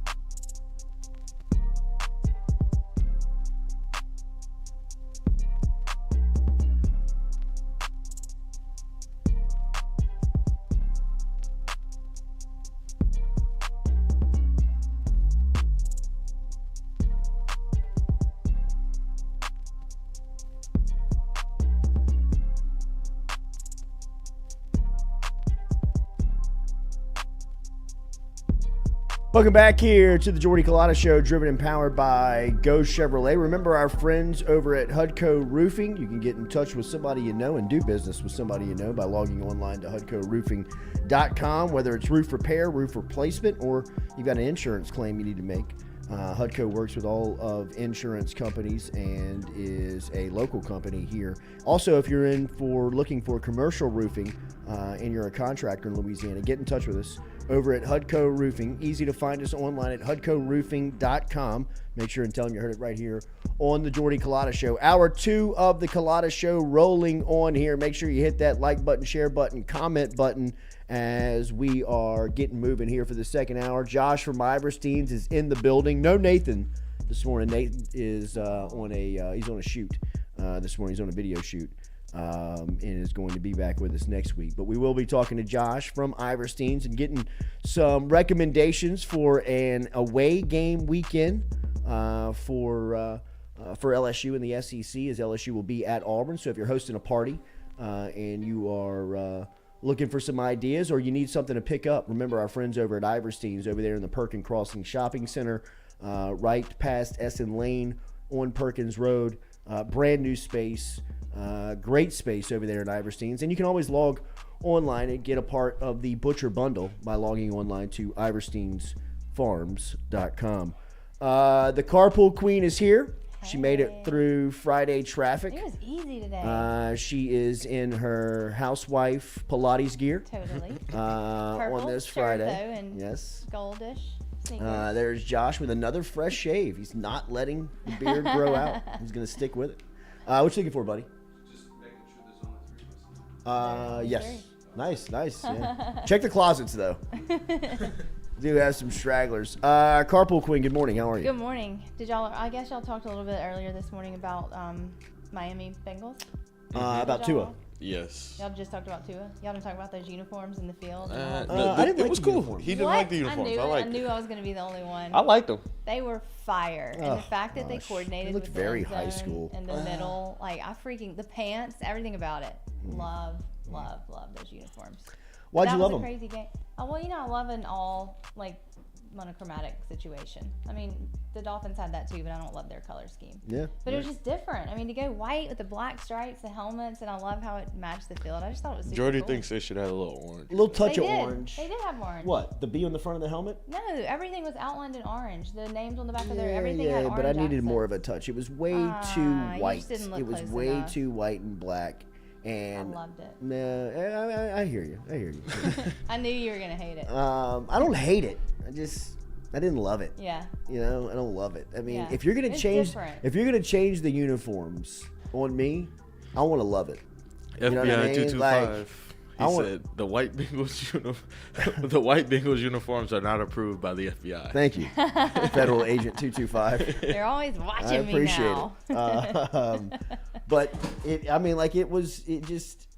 just didn't hit. It was just It different. didn't slap. I thought it was. Like, I'm not looking forward to the Saints black helmets, man. Love that too. No, Love you the do. ball I didn't black watch the flowers. game last night, honestly. You didn't? Really? I mean, we were doing road show, and I don't have Amazon That's true. Prime. Yeah. The replay Amazon Prime does throw people for a loop. They do. And the replay of Tua's injury. I mean, the replay was so out of control. They replayed it like a lot. The memes about the replay. I wonder how the NFL feels about that this morning. No, not. I mean, there's got to be some people scared, but the constant replays of Amazon, who forked over billions of bucks for this Thursday night contract, and I'd imagine that with Washington being in a state of, kind of where it feels like the SARS deal in Phoenix, where, you've got an owner that's not well respected, that the league would probably like new ownership in. Bezos has kind of said he'd love to own an NFL team. He owns the Washington Post. The Washington Commanders feel like it would be a great fit. I wonder what something like that last night of him constantly replaying that injury, because that is a terrible, not just look for the NFL, but look, I know that the NFL machine is going to roll on, right? Like that, even last night in that game was a great indicator of just what the business is of the NFL. First and foremost, to play that game on a Thursday night after what Miami went through on Sunday feels a little shady. Why did they do that? Well, I mean, it's predetermined. It's already scheduled, but right? He shouldn't have been playing. These aren't weekly schedules where you're saying, oh, let's put Miami and Cincinnati. This thing's been long scheduled where, nobody knew that you were going to be Miami and Buffalo. We're going to go down to the last play of the game in hurricane heat. Right. That is just sweltering and sets your body back weeks. Yeah. And then, Tua is dealing with what happened in that game against Buffalo, where he just didn't look right. Whether it was his back or whether it was head, whatever it was, it didn't look like he should have been playing a game 4 days later. No shot. And the fact that he was out there 4 days later and had his head bounced off the turf and his hands clench up into a spot where it looked for a moment like, I don't mean this any disrespect, but it looked as if like something was like really, really bad happening paralyzed on the field. Yeah, I mean, like you were witnessing something that just made you want to look away, but Amazon wouldn't let you. They would not. No. I mean, they wouldn't let you. You want to see it again? Get away from it. Might as well. It's like seared into my brain at this point. And now it's, the Miami Dolphins, I'd imagine, Something's got to happen. Are liable. The NFL, to a degree, has to be liable. You know what I mean? NFL kind of, they throw the liability around. Might be on Raj. I know. Get up there, Raj. That was scary. It really was. That was scary. That was so scary to see in real time. And then, the business of the NFL, you got both teams huddled up around him. The cart comes out, picks him up. You got people visibly like shaken. Jalen Waddle, his college teammate, was standing there. I mean, it looked as if he was about to start crying in the middle of the field, just kind of wondering about his friend. And then as soon as the cart, clears the tunnel, I mean, it's, whistle blown, right back get to the play. clock moving, set the ball, it's playing. It really was. And I mean, We ain't stopping for the nothing. human element of, think about somebody like Jalen Waddle in that instance. I mean, like, what were the next 2.5 quarters like for Waddle? Right? Where, I mean, like, you're sitting there playing a game that could, if you're not in it, something like that could happen to you. Right? Where, I mean, your body just crumbles up in the middle of the playing field, and you could be lifeless or paralyzed. Yeah. And they were already sluggish, I felt like. Oh, that's the effects sluggish. of traveling in that short week between playtime. But after Tua left, I felt like they just lost a lot of momentum. I mean, Stephon Diggs joined the Le Batard show on Monday, and they asked him, he was the wide receiver for the Buffalo Bills, and they were asking him about that game. And, I mean, he was just giving his reaction to playing in that heat and the things that they were going through. And your body has no business on a 4-day turnaround doing that again. No. Like, absolutely zero business trying to play at that level 4 days later after, even what Cincinnati endured last week. I mean, forget Buffalo and Miami going to the last play of the game in sweltering 100-degree heat and humidity. I mean, just an NFL game in general. I mean, you can't discount how reckless, just how battering that is on your body. I mean, I've told the story a couple of times. I've stood on the field one time for an NFL game, 4 quarters of an NFL game. I stood on the field, and the Saints were playing the Carolina Panthers in like 2005. Ricky Williams was the running back for the New Orleans Saints at the time, so 2004 maybe. Long time ago. So, I mean, you know, these athletes have gotten bigger, stronger, faster since then. And it was the scariest sounds that at that point of me covering sports I had ever heard. The LSU-Alabama game in 2012, the one that ESPN, the magazine, covered, was the closest thing I had ever seen field level to an NFL feeling game. I mean, the ground was moving. It felt like that night that LSU-Alabama was playing when the ball was coming towards you. The Carolina Saints game in the early 2000s that I stood, it sounded like a car wreck every 30 seconds. That's crazy. I mean, like you know, like you could hear speed. Yeah. You know, like when you hear how fast something moves in front of you, and it's not a car. Right. It's not like, you know, it's not a boat. It's not like something that you're like, whoa. I mean, it was like a human being. That's crazy. Just flying and just crushing into one another. You know, I mean, it's just, and then every 30 seconds, do it again. You know, you're starting and stopping in between it. I mean, last night was the first time. And maybe this is bad parenting. I don't know. But last night was the first time in watching football when I was like, what am I doing with my kid? Right. You know, like, why am I urging him to play this? It's a good question to have. And Yeah. I mean, people are questioning Thursday night football now. I mean, when I pulled up social media and pulled up different articles to read about the game, I was surprised to see that. People were like, this might be too much to have Thursday night football. The players have been had issues with Thursday night football. Like, but a it's lot the of money. them been said, You know, it's the money. I mean, it all comes down to the money. The owners want the money of more exposure, and the television executives want more money because everybody gobbles up the NFL. That's the true problem, is that we have become so obsessed with the National Football League that anything they do, we consume. Draft, combine, pro days. You know what I mean? Like, we gobble that stuff up. Forget the games. You know what I mean? Like, you give us the games. It doesn't matter if you play it Thursday night at 7, Sunday at noon, Sunday at 7, Monday at 7:30. It doesn't matter. Whenever you put them on, we're all gathering around the trough and drinking. All of us. That's true. I'm guilty. The only real way to make any type of impact on the people that are making these decisions is walk away from the product. And I'm telling you that knowing that I can't do it too. You know, like that's the way you strategize and really show that you care about the betterment of these people, but we won't. And we're not. Very true. And that's why the NFL knows that they have all of us by the nuts. They do.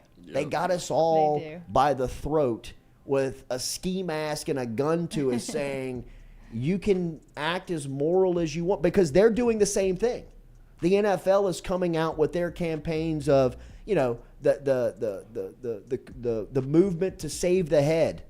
The head injuries in football, right? They care about head injuries. They want to let you know that they care about head injuries. They care so much about head injuries that one of their marquee players staggered off the field on Sunday and they let him start on Thursday. Exactly. That's how much they care about head injuries. So, you know what I mean? Like, they can do all this promotion and bring in these independent doctors and tell you that they're fighting for the health of their players. They want them to be healthy. Until it means we got to cart him off and get his backup in to keep the machine rolling. You know what I mean? Like, that's what it is. We all know this. I'm not speaking to you trying to inform you or educate you. You know this. I know this. I'll be there on Sunday. Well, yeah. But imagine the narrative today if Tua hadn't recovered and he wasn't able to move his extremities. And I mean, I think he traveled home with the team last night, right? Yeah, he did. I mean, like, but imagine they let him out the hospital. I still sit here and think that there is some long-term effects that Tua's going to have to deal with because of last night. Just because he can go to practice today doesn't make me feel any better after what I watched last night. No. I mean, if you're watching that, looking at that guy and his hands curling up on the field where he's got no control over his, he got no control over his muscle, over his body. And thinking, oh, well, the fact that he rode home with the team last night, it's all good. You know, but that's a good narrative for the NFL. Sure. The team that's why they made him ride home. Well, it's like trying to sell you that Sunday was a back injury. Right. You know, like dude's falling over on the field. It might be a back, but combined with the head, you know, like there's something going on with his head. He can't even get off the field. He's not right. I mean, his back might be hurt. I get it, but his head is too. Yes. I mean, Jameis's back is hurt and he didn't stumble off the field.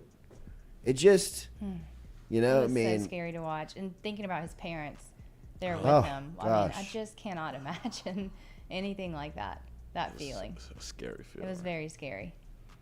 I guess we'll see how it goes. I mean, there's going to be a lot more come out of this soon. Just the replay so many times. The replay. It was overkill. So many times. I don't know what the effect's going to be from it. You know, like I wonder what the fallout is going to be, but I don't anticipate a lot. No. You know, I mean, I don't anticipate some type of like staggering moment where, you know, you're like, this is the pivotal moment where you're like, this is where it went. This is typical NFL though. It is. Like something happens, they talk about it, brush it under the rug. Right. Keep it moving. Yeah. More money to be made. I wonder who is at true fault though. I would say the Dolphins, right? Because the Dolphins are the NFL. The Dolphins are the. Isn't it an independent doctor now that they bring in that has to clear these guys? Yeah.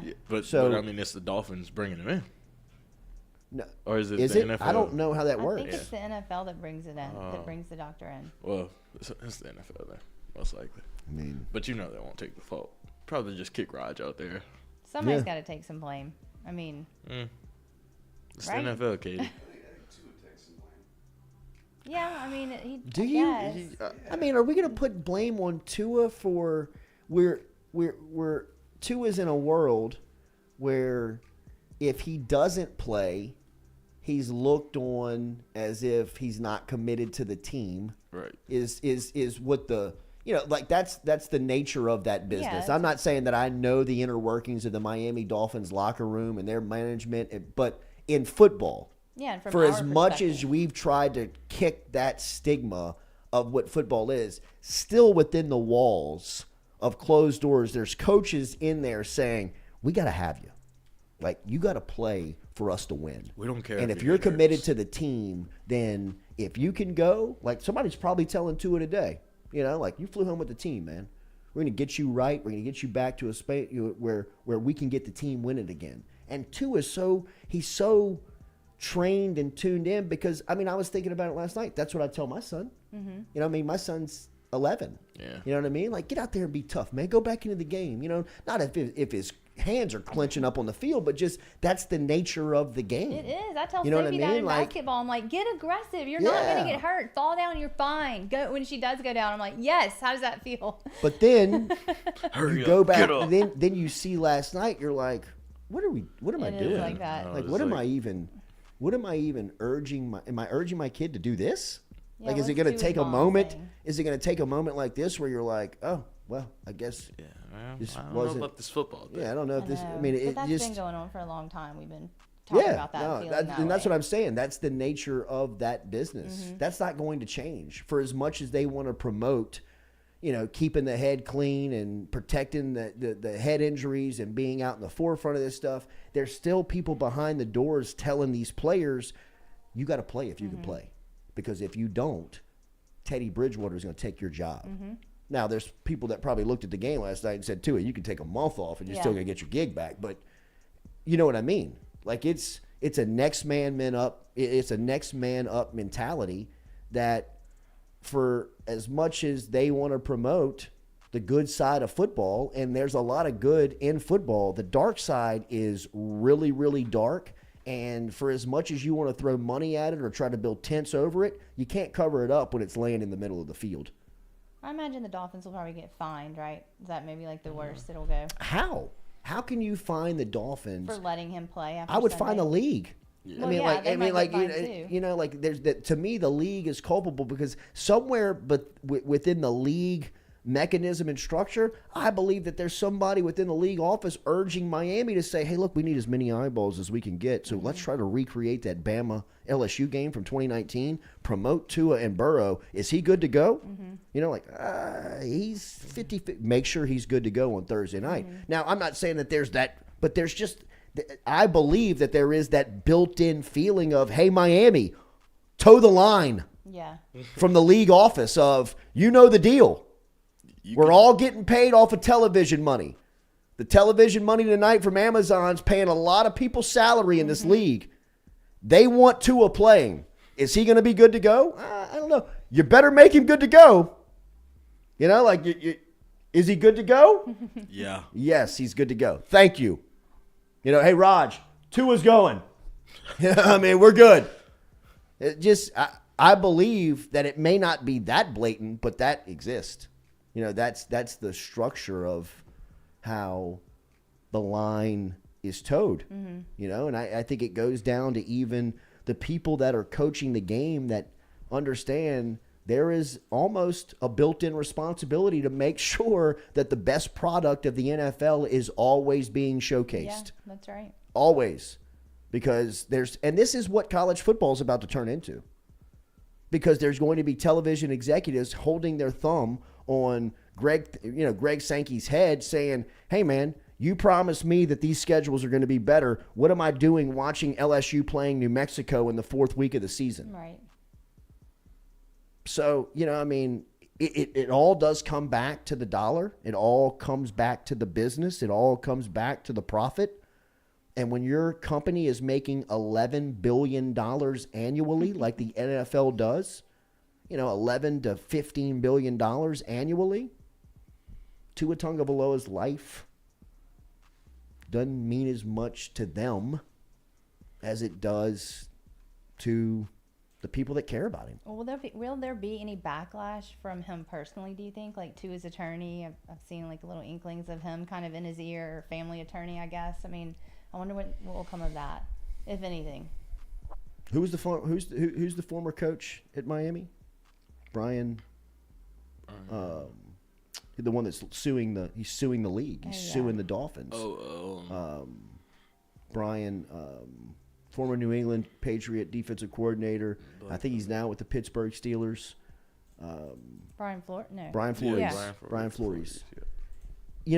I wonder if Brian Flores, if he knew what he knows now, the backlash that he would suffer, the stuff that he's gone through in his own profession and in the league that he's made his living in, if he would do it again. That's very true. And I wonder if somebody says, hey, Tua, before you go down this option, know that this is your employer. Right. You know what I mean? This is your livelihood. Right. If you want to take this on, a lot of people would support you and back you, but there's going to be another side to this of people that have supported you and have had your back and have had your best interest that are going to turn on you in a blink. And they're going to try and get you out of here. Yeah. They're not going to try to kill, but they're going to try to. They're not going to play you. You're going to run into some problems. You're probably going to be traded. You're probably going to have a tough time catching on. All that stuff is going to come with taking on the NFL. Ask Colin Kaepernick. Totally different situation, but he wanted to take on the monster. Right? When's the last time you saw Colin Kaepernick? Yeah, I know. That's you know what true. I mean? He'll never play again. That's very He'll true. never play again. And there's been how many quarterbacks that have played since Kaepernick, and during the time when Kaepernick could still play, that you look out there and say, how in the hell does this bum have a gig? You know what I mean? Like when that guy's sitting at home. Well, he's sitting at home because he took on he tried to fight the machine. So you know what I mean? If Tua wants to take that fight on, he's probably got a cause. You know what I mean? He's probably got a real argument. I would think so. And he's probably got supporting evidence behind him that says, hey, bro, you probably get a lot of money from going on this. Because the NFL would probably just say, hey, man, just shut up. Here's your money. But let me tell you something. You ain't never coming back here. You know what I mean? Like, we will make sure that your life in the NFL is going to be really, really tough to catch on. Yeah. NFLPA said they're investigating it. Yeah. What? Who said? NFLPA. That they're investigating. We appreciate that. You know what I mean? Yeah. All right, so Josh, the handyman, the butcher is here, and the thespian. We will talk to him in a couple of minutes and get set up for the weekend. It's a road game for the LSU Tigers, which means if you're hosting a party, all of your tailgating essentials are already over at Iverstein's. A lot of them are already pre-made, but if you want to cook it up, if you want to have the people over, Josh is going to give you a little recipe of what we're going to eat next, and maybe this could be a recommendation for you tomorrow. It looks as if it's steam. It looks like it's built for cold weather. So we will talk to our guy, Josh, next here on the Jordy Culotta Show, driven and powered by Go Chevrolet.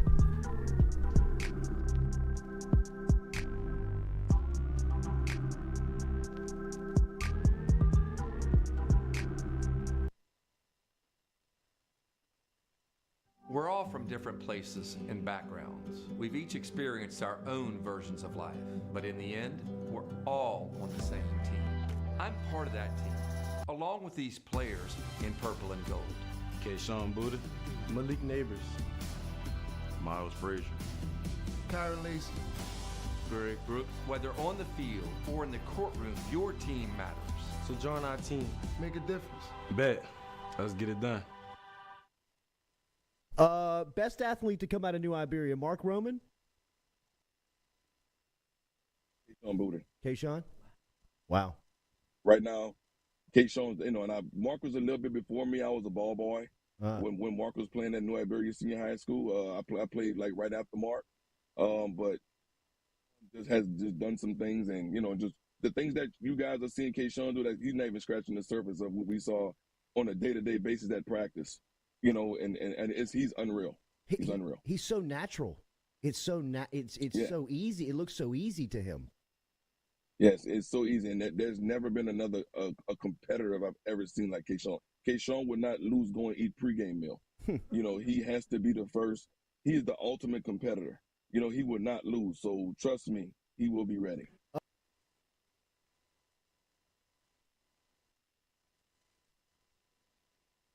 Man, so kind of when I entered the transfer portal, I knew, what type of facility, what type of, program I wanted to go to.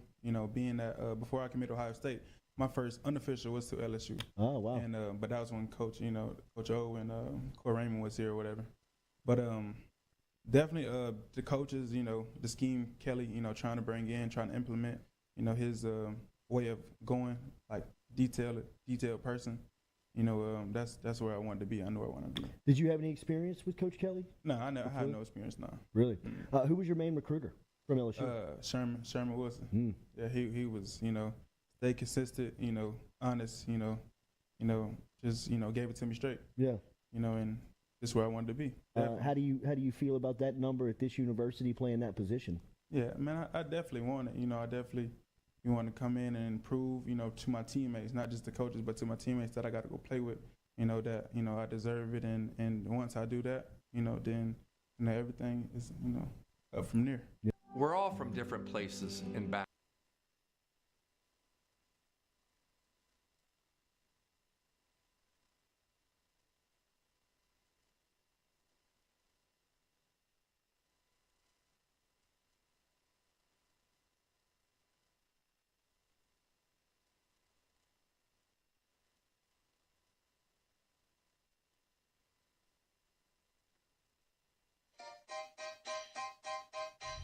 Hey fellas, it's Jordy Culotta for my friends over at Men's Total Health. Guys, do you suffer from fatigue, decreased libido, erectile dysfunction, weight gain or loss of muscle mass, signs of depression and anxiety, hair loss, mental fog, general loss of interest? Then you might be suffering from low testosterone. Go see my friend Mike Roach and his great team over at Men's Total Health, over in Metairie at menstotalhealth.net, online. Stop in and see how they can change your life today. A simple shot and some knowledge from Mike Roach can get you back up, moving with your energy, get your sex drive back, build your muscle mass, make you feel young again. All online, menstotalhealth.net.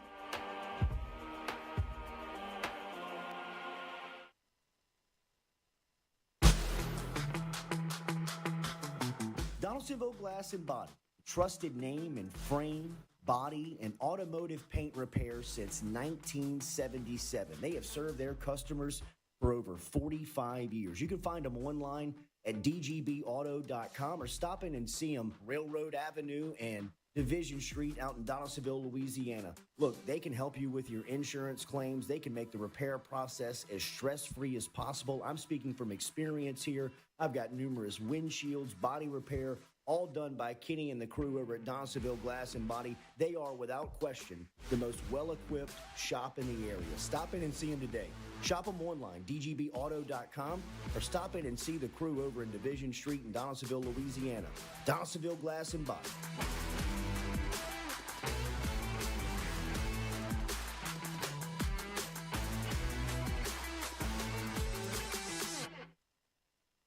Red Stick Sports, a local staple in Baton Rouge to all sports fans, was founded back in 1981 and has remained a family business for over 40 years. Today, they still have the great selection on the floor, but they're also a leader in custom apparel for businesses, sports teams, and other groups. Take it from us, everybody over here at FM Digital Media. They help us out with all of our apparel. Let them help you out today. Go ask for Cody over at Red Stick Sports. Check them out online at redsticksports.biz.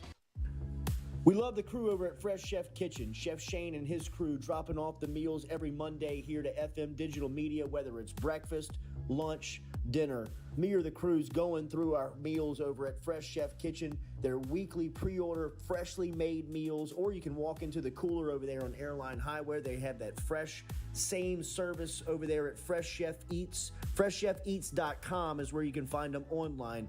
Fresh Chef Kitchen. Tell them you heard it right here on the Jordy Culotta Show.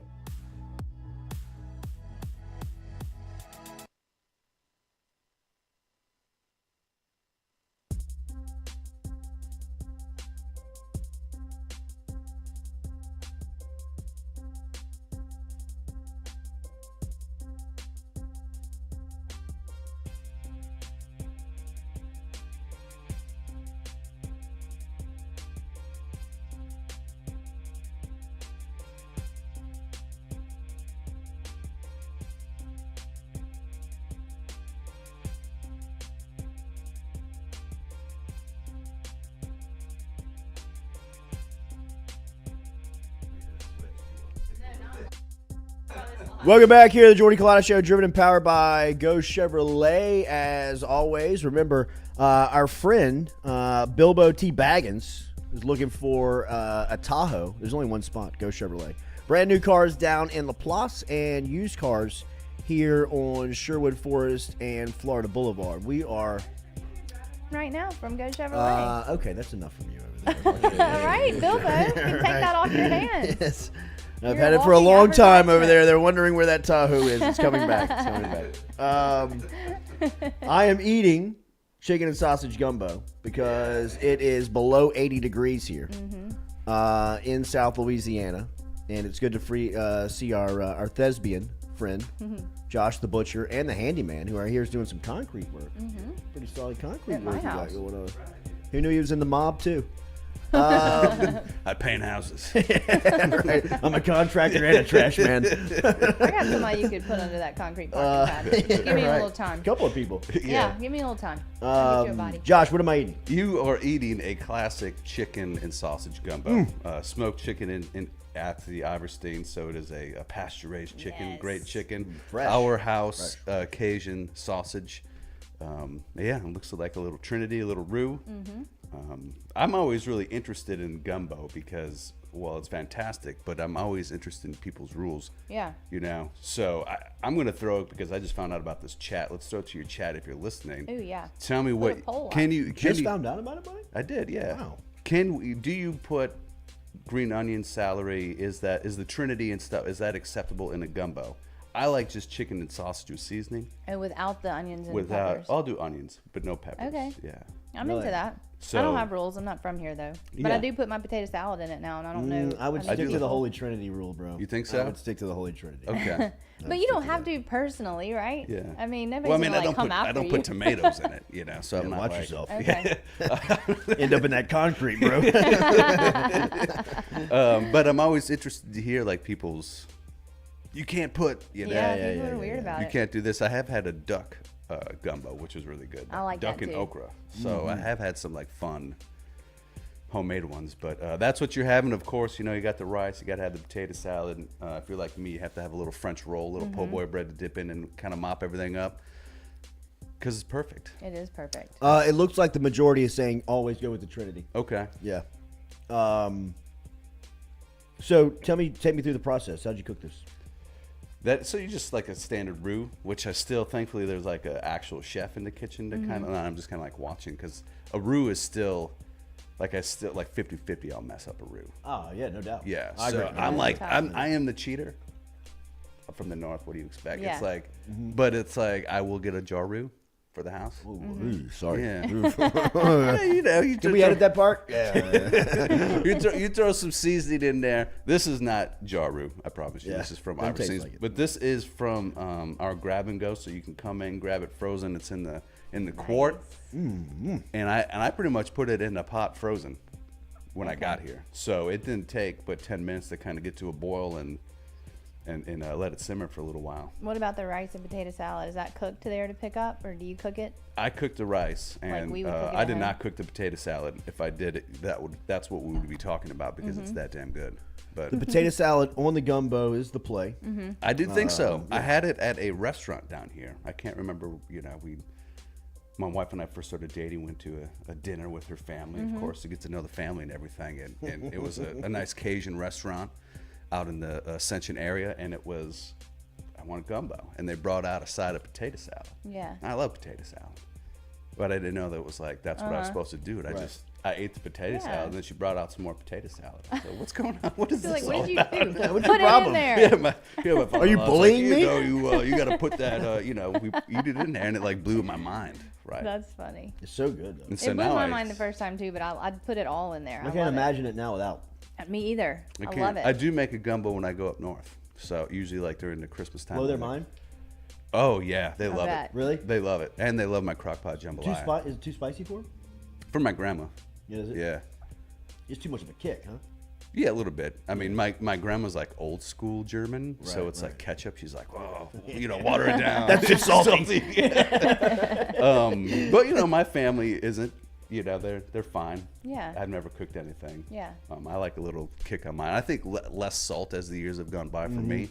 So if I can do some more flavor, like I love paprika and chili powders and like garlics and onions, like that's great. Kind of a little less on the sodium as I've matured. Yeah. Kids and shit. But it's great. But I got one of my best friends up north.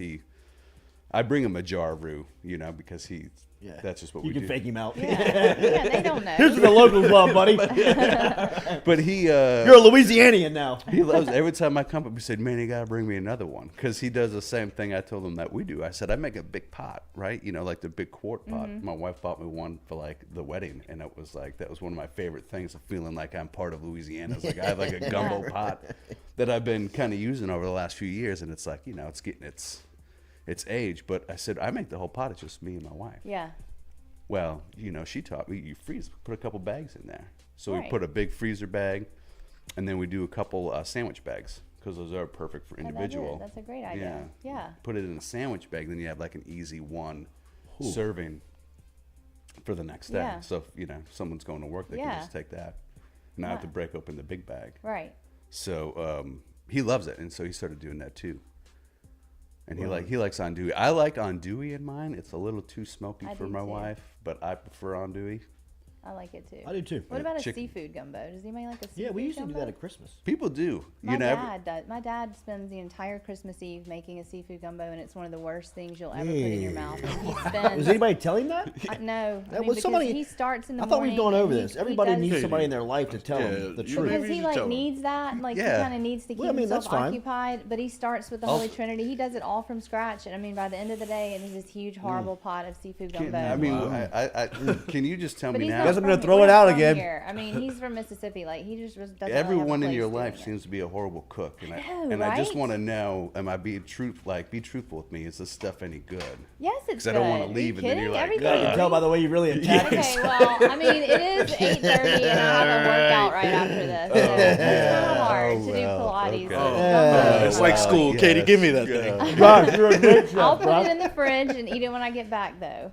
That'd be like me trying to sell you that you're a shitty chef right now. I mean, I'm licking the plate. Yeah, there you go. That There's is, your proof right there. You're welcome, Katie, for bailing you out. Yeah. So that's but they You're love right. it. I have been surrounded by not very good cooks. I'm sorry. That is Explains a lot. Why? I got how skinny How do you you know are. I can't cook? Somebody feed her for God's sakes. I tried. She doesn't like anything. Right. Yeah, man, that's what's going on. We got tailgate season. I did bring the menu because I always forget. Just kind of rattle off things. Boudin balls. We have a smoked boudin tray, so the balls are deep fried So boudin. this is pre-order? Yeah, the pre-order. St. Louis ribs, smoked wings, pulled pork, pork belly, burnt ends. We've got sides and dips, potato salad. We make chicken salad, which you guys have had our chicken salad. Yep. We've got some smoked pimento cheese, boudin dip. Love that. We do bread pudding. Ooh. You know, banana With raisins pudding. or without? Please say without. Without, Thank yeah. God. Without. Who eats Thank raisins? God. People do. People have People raisins do. in their They're bread crazy. pudding. Butterscotch Fucking cookies, Brent's which Farm. if you haven't Everywhere heard I go. Crook. are amazing. So those are some things you can call, especially on these like away games. How much time, like in advance, do people need to put in for like a party platter? I mean, be polite and give us a day. Okay. Well, yeah, for At least sure. 24 I just didn't know hours. if it needs to Yeah, be at least longer than 24 that. hours She's is very, about to very put in a helpful. party If you platter were today. in a bind, we can. I mean, we can always make miracles happen, and Yeah, we do for I people. know. But we put things. I mean, Josh said I could get it by tomorrow. So Josh said I could have He it in said an I could hour. call and Joshua, I could have this it is within Katie the from the hour. tennis court. I know this is late, but I need to pick up my food party trade today at kickoff. Is that okay? Yeah. kickoff's at 6:30. You know that, right, Josh? I'm really excited. I'll send Stewie from the show. Great weekend. I love Auburn games. They're one of my too. favorite matchups. Okay. You've made the trip, right? Did I make this up? I've never made the trip, but I've seen Auburn play. I had my best friends come into town, and we went to we took them out tailgating. We went to Tiger Stadium. This must have been 17. Dante Johnson was our starting corner. Okay. Or Jackson. Dante Jackson. Yep. Dante Jackson. And I think he had a pick at the end of the Was game. that the DJ Chark game?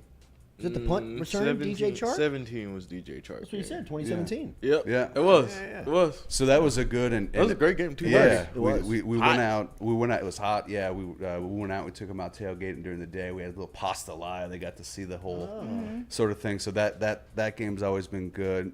And it's just always like a competitive game. I feel Always. I'm like even Joey B had to come back Always. and beat Auburn. You know, I think the hardest Joey B got hit at LSU was versus Auburn. UCF. They're always fun, and I was listening to you earlier this week, and you talk about it. You go, but they don't have these pro players, you know. And listen, that was a great point. But they're always competitive against. Always. There's a lot of emotion in this game. Yeah. There's a lot of. I know that people talk about the history, and I don't know how much history plays parts in immediate games. But just for the fan base and the people that are watching the game, you understand that there's always something to it. There's just a history of right now. There has been blowouts, and there has been years where one side's got the best. I mean, think the Fournette year. Think the year before that when Brandon Harris made his first start in college football at Jordan-Hare. I mean, I think they got beat like 41. It was bad that night. I mean, just there has been times where this thing has been severely unbalanced.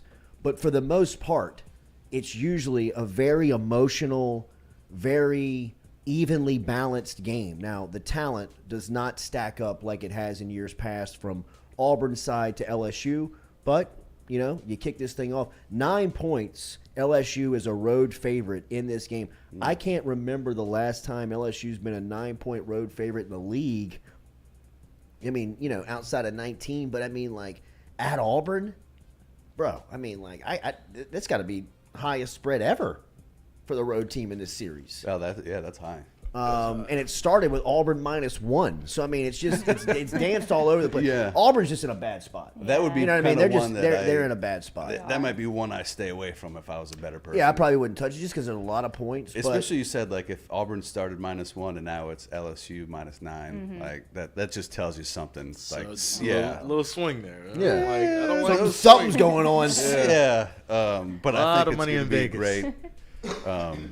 Great weekend. I love Auburn It weekend. is. It's a great college football weekend. It is. Another one. Like, I mean, if you really want to cook some gumbo and chill around the house, this would be a fantastic weekend to do it. You're getting all conference plays. Picking up a quart of firewood today. Yeah. I think that'll Are be you it. building fires this weekend already? All weekend. Yeah, it's supposed to be nice. I was so pissed off I didn't have enough to burn one last night. Yeah, and then Sunday, I don't know, I kind of jutted in on your comments about Tua, about I thought, he was held a little responsible. I listened to kind of what you were talking about, and I didn't interrupt because I'm a polite gentleman. But I do. Well, the reason why I said that is because I know you kind of touched on it. I think it's a little bit different. So, like Justin Herbert with the fractured rib cartilage. Yeah. Hey, man, you gotta play. Take that shot, and for better or worse.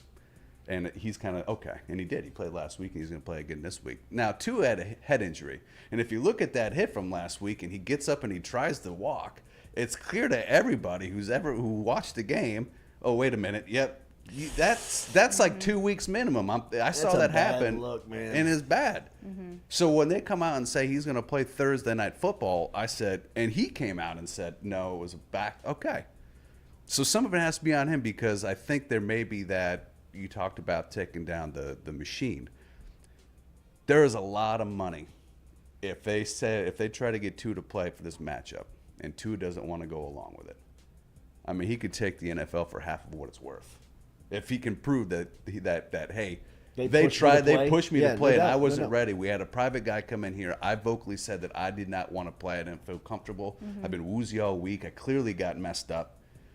Oh my goodness! I mean, you could take the NFL for that $1 billion that it's worth. I mean, that would be astronomical. So I don't think that they would open themselves up to that. They would open themselves up to that. That's because fair. I think That's fair. I think head injuries are becoming a completely different game. I mean, we talk about regular injuries, yes, and fractures and playing through pain. I think that's always going to be kind of a thing. But when it comes to head injuries and so much surrounding the league and the players' union and everybody, I just don't know. If you put it to a private guy and Tua, I don't know if he just doesn't say no. Yeah. So I think some of it has to come from him. If he knew, I mean, if that's me, it's me. But if that's me, I'm like, bro, I'm taking 2 weeks. Yeah. You know what I mean? Like, I want to make sure. And sometimes it's not even a hit. That one wasn't a hit. That one was kind of like JD's hit against New Mexico. You just got slung to the ground. You just got slung to the ground. Yeah. And I watched it happen on TV, and I was like, ooh. Because those are the tricky ones, right? Yeah. Those are the ones that wasn't a severe hit from a player, helmet to helmet or otherwise. You came down and you back of your head hit that turf. And, they did what they did, and thankfully he's okay. But I saw that the same thing as Tua. So I think there's got to be a little bit on players, like you have to step up and know, okay, rib cartilage or, Brett Favre stuff with broken thumbs and fractures and this, like, okay, I can do it. Now you're talking about the studies that are literally happening with players with PTSD-like symptoms from this, concussions and head injuries, and the suicide rates going up and everything. As a player, you have to put your long-term mental health, as kind of as an. I think you make great points, and I agree with you. Let me play devil's advocate for a minute. Okay.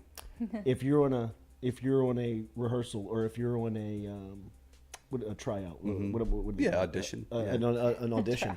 Sorry, I just had a brain fart. Well, I'm like, I'm at play practice. Everyone's around like, hey, what time's practice tomorrow, guys? And all the thespians are like, rehearsal. Sorry, rehearsal. Film session, you pricks. Yeah. But you're on a rehearsal, right? Mm-hmm. You're in a spot, and you want the gig. Yeah. You're the best guy for it. Yeah. Right?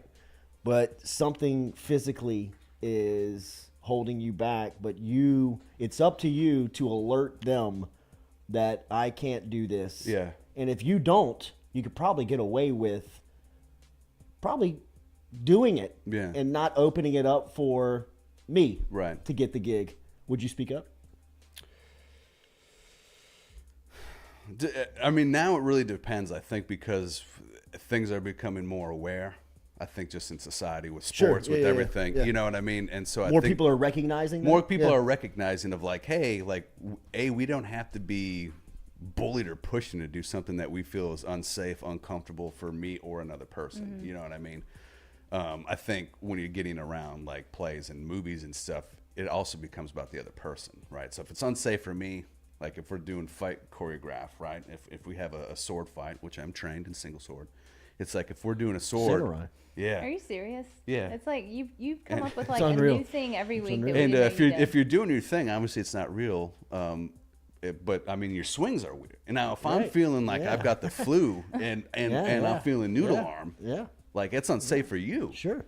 So now my, trying to be a tough guy puts my safety at risk and your safety at risk. So I think there's more up there now. I've done rehearsals and performances with like the flu, with like 104 degree. And that would probably be like you're playing through it. I'm playing through, and it's like the worst feeling ever. Now why did you do it?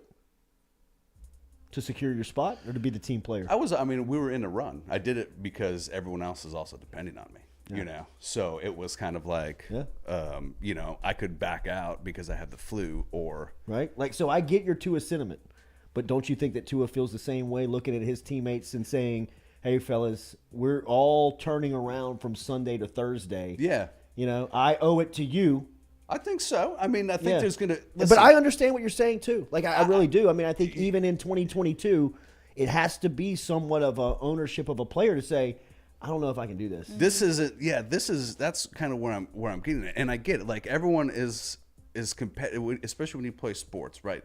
There is that competitive advantage. I want to win. And the Dolphins are 3-0 and just beat Buffalo, which is like everyone's hands Riding down high. favorite. You know what I mean? And like their offenses, and people were thinking they brought Teddy Bridgewater in because Tua might not be the guy. And we're all laughing like, man, this is funny that Jalen Hurts, who got the boot from Bama, is going to end up with a far better pro career than Tua. And then after 3 weeks, you don't know. They're like, man, Tua's looking good. It's hard not to with Jalen Waddle and Tyreek Hill. But no, he's looking good. So, and I get there's that competitive, I want to play. I want to go out there and do that. I want to do that performance because that's what I do. I'm an actor. I just think like the producer can't count on the actor to speak up and say, I can't do this. Yeah. And the coach in the league can't expect the player to say, I'd agree. I'm not going. Yeah. You can't just somebody's got to step in and say, give me your helmet because you're players, not playing. Yeah, because players are going to do that because that's how the league was, right? Like you good to go? Exactly. Yes, because I'm good. Everybody okay. they've looked up. He said to, he was good. Everybody they've looked up to. So tough. there was that one Sunday when I couldn't go, Yeah. and I played through it, and we won the game. I mean, they used to just game. wear leather straps. I'm from a hockey family. My grandfather was like a professional goalie. Yeah. Like Wow. when they didn't wear masks. That's and so you're wild. like these, like it's just like a certain type of man. You know what I that mean? really Yeah, is. right. It really is. But I ain't no, this guy. Say me. not me. Exactly. But it's like you don't have to do that anymore. You know what I mean? Like you don't have to take. Like you don't Ronnie have to Lott take Ronnie Lott cut his finger off in the middle of the game. You don't have to like Cut take his pucks to the finger face off anymore. To go back in. To go back you know in. What I mean? Like in today's world, like Ron, you got kids, man. You don't need to walk and like all these guys like half crooked Yeah. fingers. You know what I mean? I don't know, whatever crooked finger. I don't think Favre and those guys really care about that. That's not whole. I mean, I'm sure they're not getting around as easy with the knees and backs, Right. but like, I think just head trauma. They got to be more. Got to be more. They got to aware, be more bro. because 2022. I mean, like that can't happen. I mean, come on. Will Smith made a movie about it. Like it's openly a thing where doctors and people, fighting the NFL the whole time. Fighting the NFL the whole time. And it's coming back. I know you guys kind of touched on it. It's like, do you let your kids play football now? Because they're saying it could start even that young. Now, they're not hitting each other at that force. But what you start to create in that young athlete is that mindset of what you and I are talking about, of when they get to that moment where they think, man, my head's not right. But I've been told my whole life, like, get in there and play. It's got to be a hell of a spot for somebody that says, for Tua, Tua's what, 24 now? He's probably got a couple million in the bank. He's probably thinking to himself, hey, man, this isn't a Friday night anymore where I'm trying to prove that I'm a man. Yeah. You know what I mean? Or it's not Saturday in the fall in Tuscaloosa where I'm going up against Burrow and I got to tape my ankle up to play. You know, like, hey man, I got a livelihood. I got kids. I got a business. I'm sure there's some type of entity behind Tua that he represents that he says, I don't know if all this shit's worth it anymore, man. And you're seeing it now. I mean, come on. One of my favorite players, Patrick Willis, retired like at his prime. And he was just like, man, I'm done with the injuries. Absolutely. Because it started getting to his neck and he's like, nope, not happening. I got kids, you know. Barry Sanders. I mean, right after Patrick Willis, oh man, we're going to step up. We drafted this guy, Bolin from Penn State. The guy out of Penn State. He retired after a rookie year. He retired after the rookie year because I think he was friends with Patrick Willis, you know, and kind of saw that and went through the stuff. Was he the defensive rookie of the year?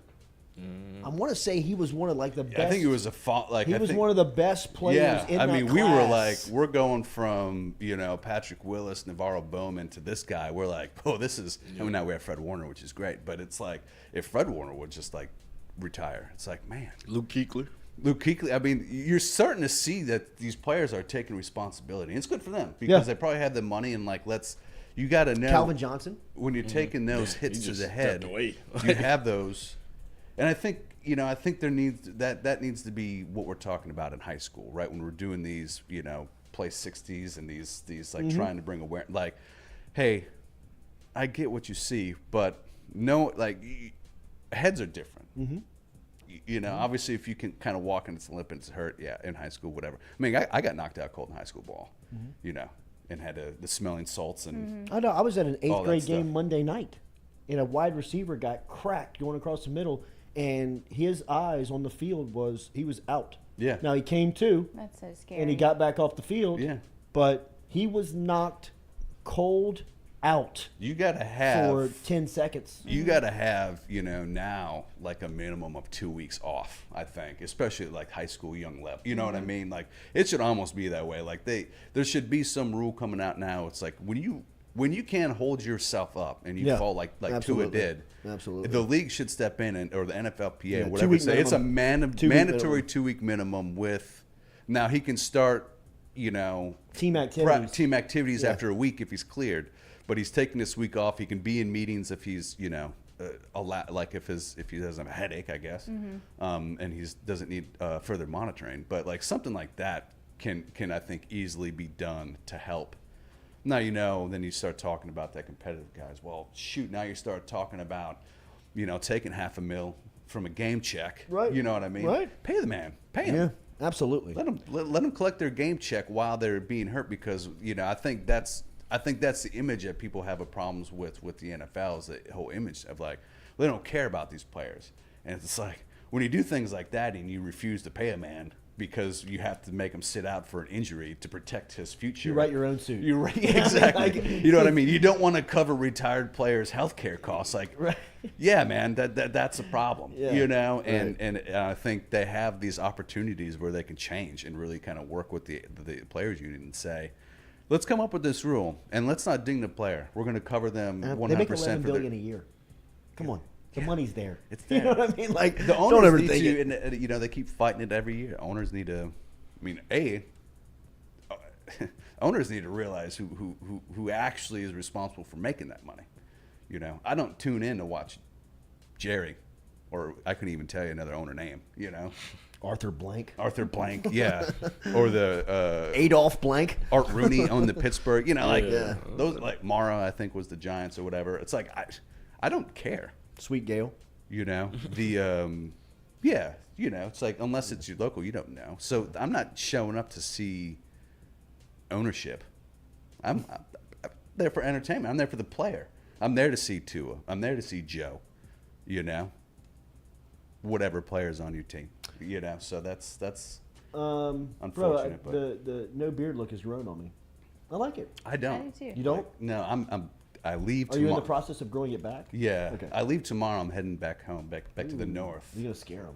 Yeah. And it's, you know, it's going to be a high of 55 with like lows in the 30s. Oh, wow. So it's like I need, You kind of need that. Dahmer has risen from the dead. I was just to say, you were around that area when that Dahmer stuff was going on, right? Man, listen, I kept the glasses at home because y'all hurt my feelings last week. I mean, the comments of the people those were coming. Dahmer glasses, and that's trending right But now. So you were in the area, first right? time Like, on weren't it. you like growing Yeah, up? he was Wisconsin. Okay, he was Wisconsin. But yeah, I think that's all I had to touch. I like that you touch on it. Brought it back to if you don't think college is heading this way. No, it is. With TV the thing. contracts. Yeah. TV contracts. I mean, they talked about it being the Super 2. Yeah. And I laugh now. All these people, especially down here, were like, kind of anti-pro game. And I'm like, well, what do you think you're going to watch on Saturday? Mm-hmm. Yeah. Half the players have, income coming Minor from league. sponsors. Yeah, Yeah, exactly. right. Like, IversteinFarms.com. Family farms to your door. They have the butcher bundles that make it more convenient than ever to buy delicious pastured raised meats grown on local farms delivered to your door. Farm to shop, from local family farms to the shop in Baton Rouge over there on Perkins Road. You can find them in Perkins Crossing Shopping Center. Brand new space, awesome space. If you want to get on the butcher bundles, you can. It's very easy. All you got to do is log online to IversteinFarms.com. IversteinFarms.com. Click the link there in the top right, butcher bundles, and you'll be on the delivery route as soon as next week from the guy, Josh, the thespian, handyman, concrete worker, contractor.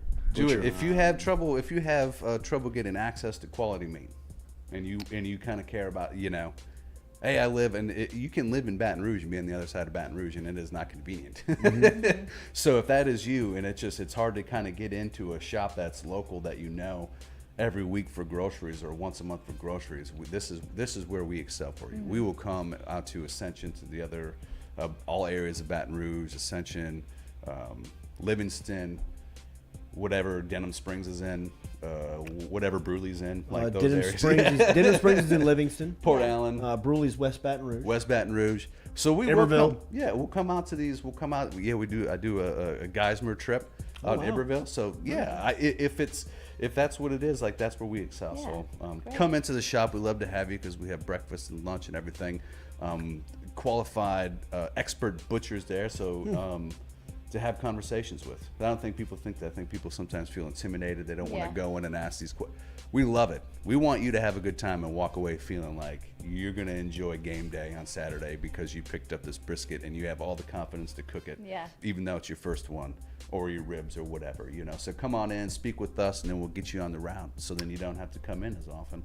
Joshua, the babyface butcher, is over at Iverstein's. Check him out online, IversteinFarms.com. Click the butcher bundle. For Stewie, for the carpool queen who loved her gumbo. Can't you tell? Okay. Still seeming from here. Love the gumbo. Just pass it over here. I'll eat it. I'll eat it. I'll knock it out for both of us. All right. School lunch. She did. Loaded up with she loved it. Loaded She with threw her potato potato salad. salad in He there. loved it. I do love it. Looks like school lunch. Loved it. I thought I would I'm get about over to be that. inverted on a Pilates machine. Gumbo liquid in my wow. stomach isn't really. With Lloyd They being, just locked the door. Projectile. with Lloyd being gone, I thought this would be great. Like no one's gonna my food's actually gonna get eaten because he would always kind of nitpick. Yeah, he like, always oh, this nitpicks. is so good, and then it would just sit He's there. worse than Very vain. Yeah, He's worse than it's like I'm glad. I guess you. He enjoys being sick because he knows he's losing weight. He does. With this, Click the like button, share button. We'll be back with you on Monday. Have a great weekend. Don't forget, mic'd up this afternoon, 4:30 to 6 at Uncle Earl's. Shake back, Lloyd. Get in the game, Tua. Wait, there's a show tonight. Shake back, Lloyd. No, Mikey's in a golf tournament.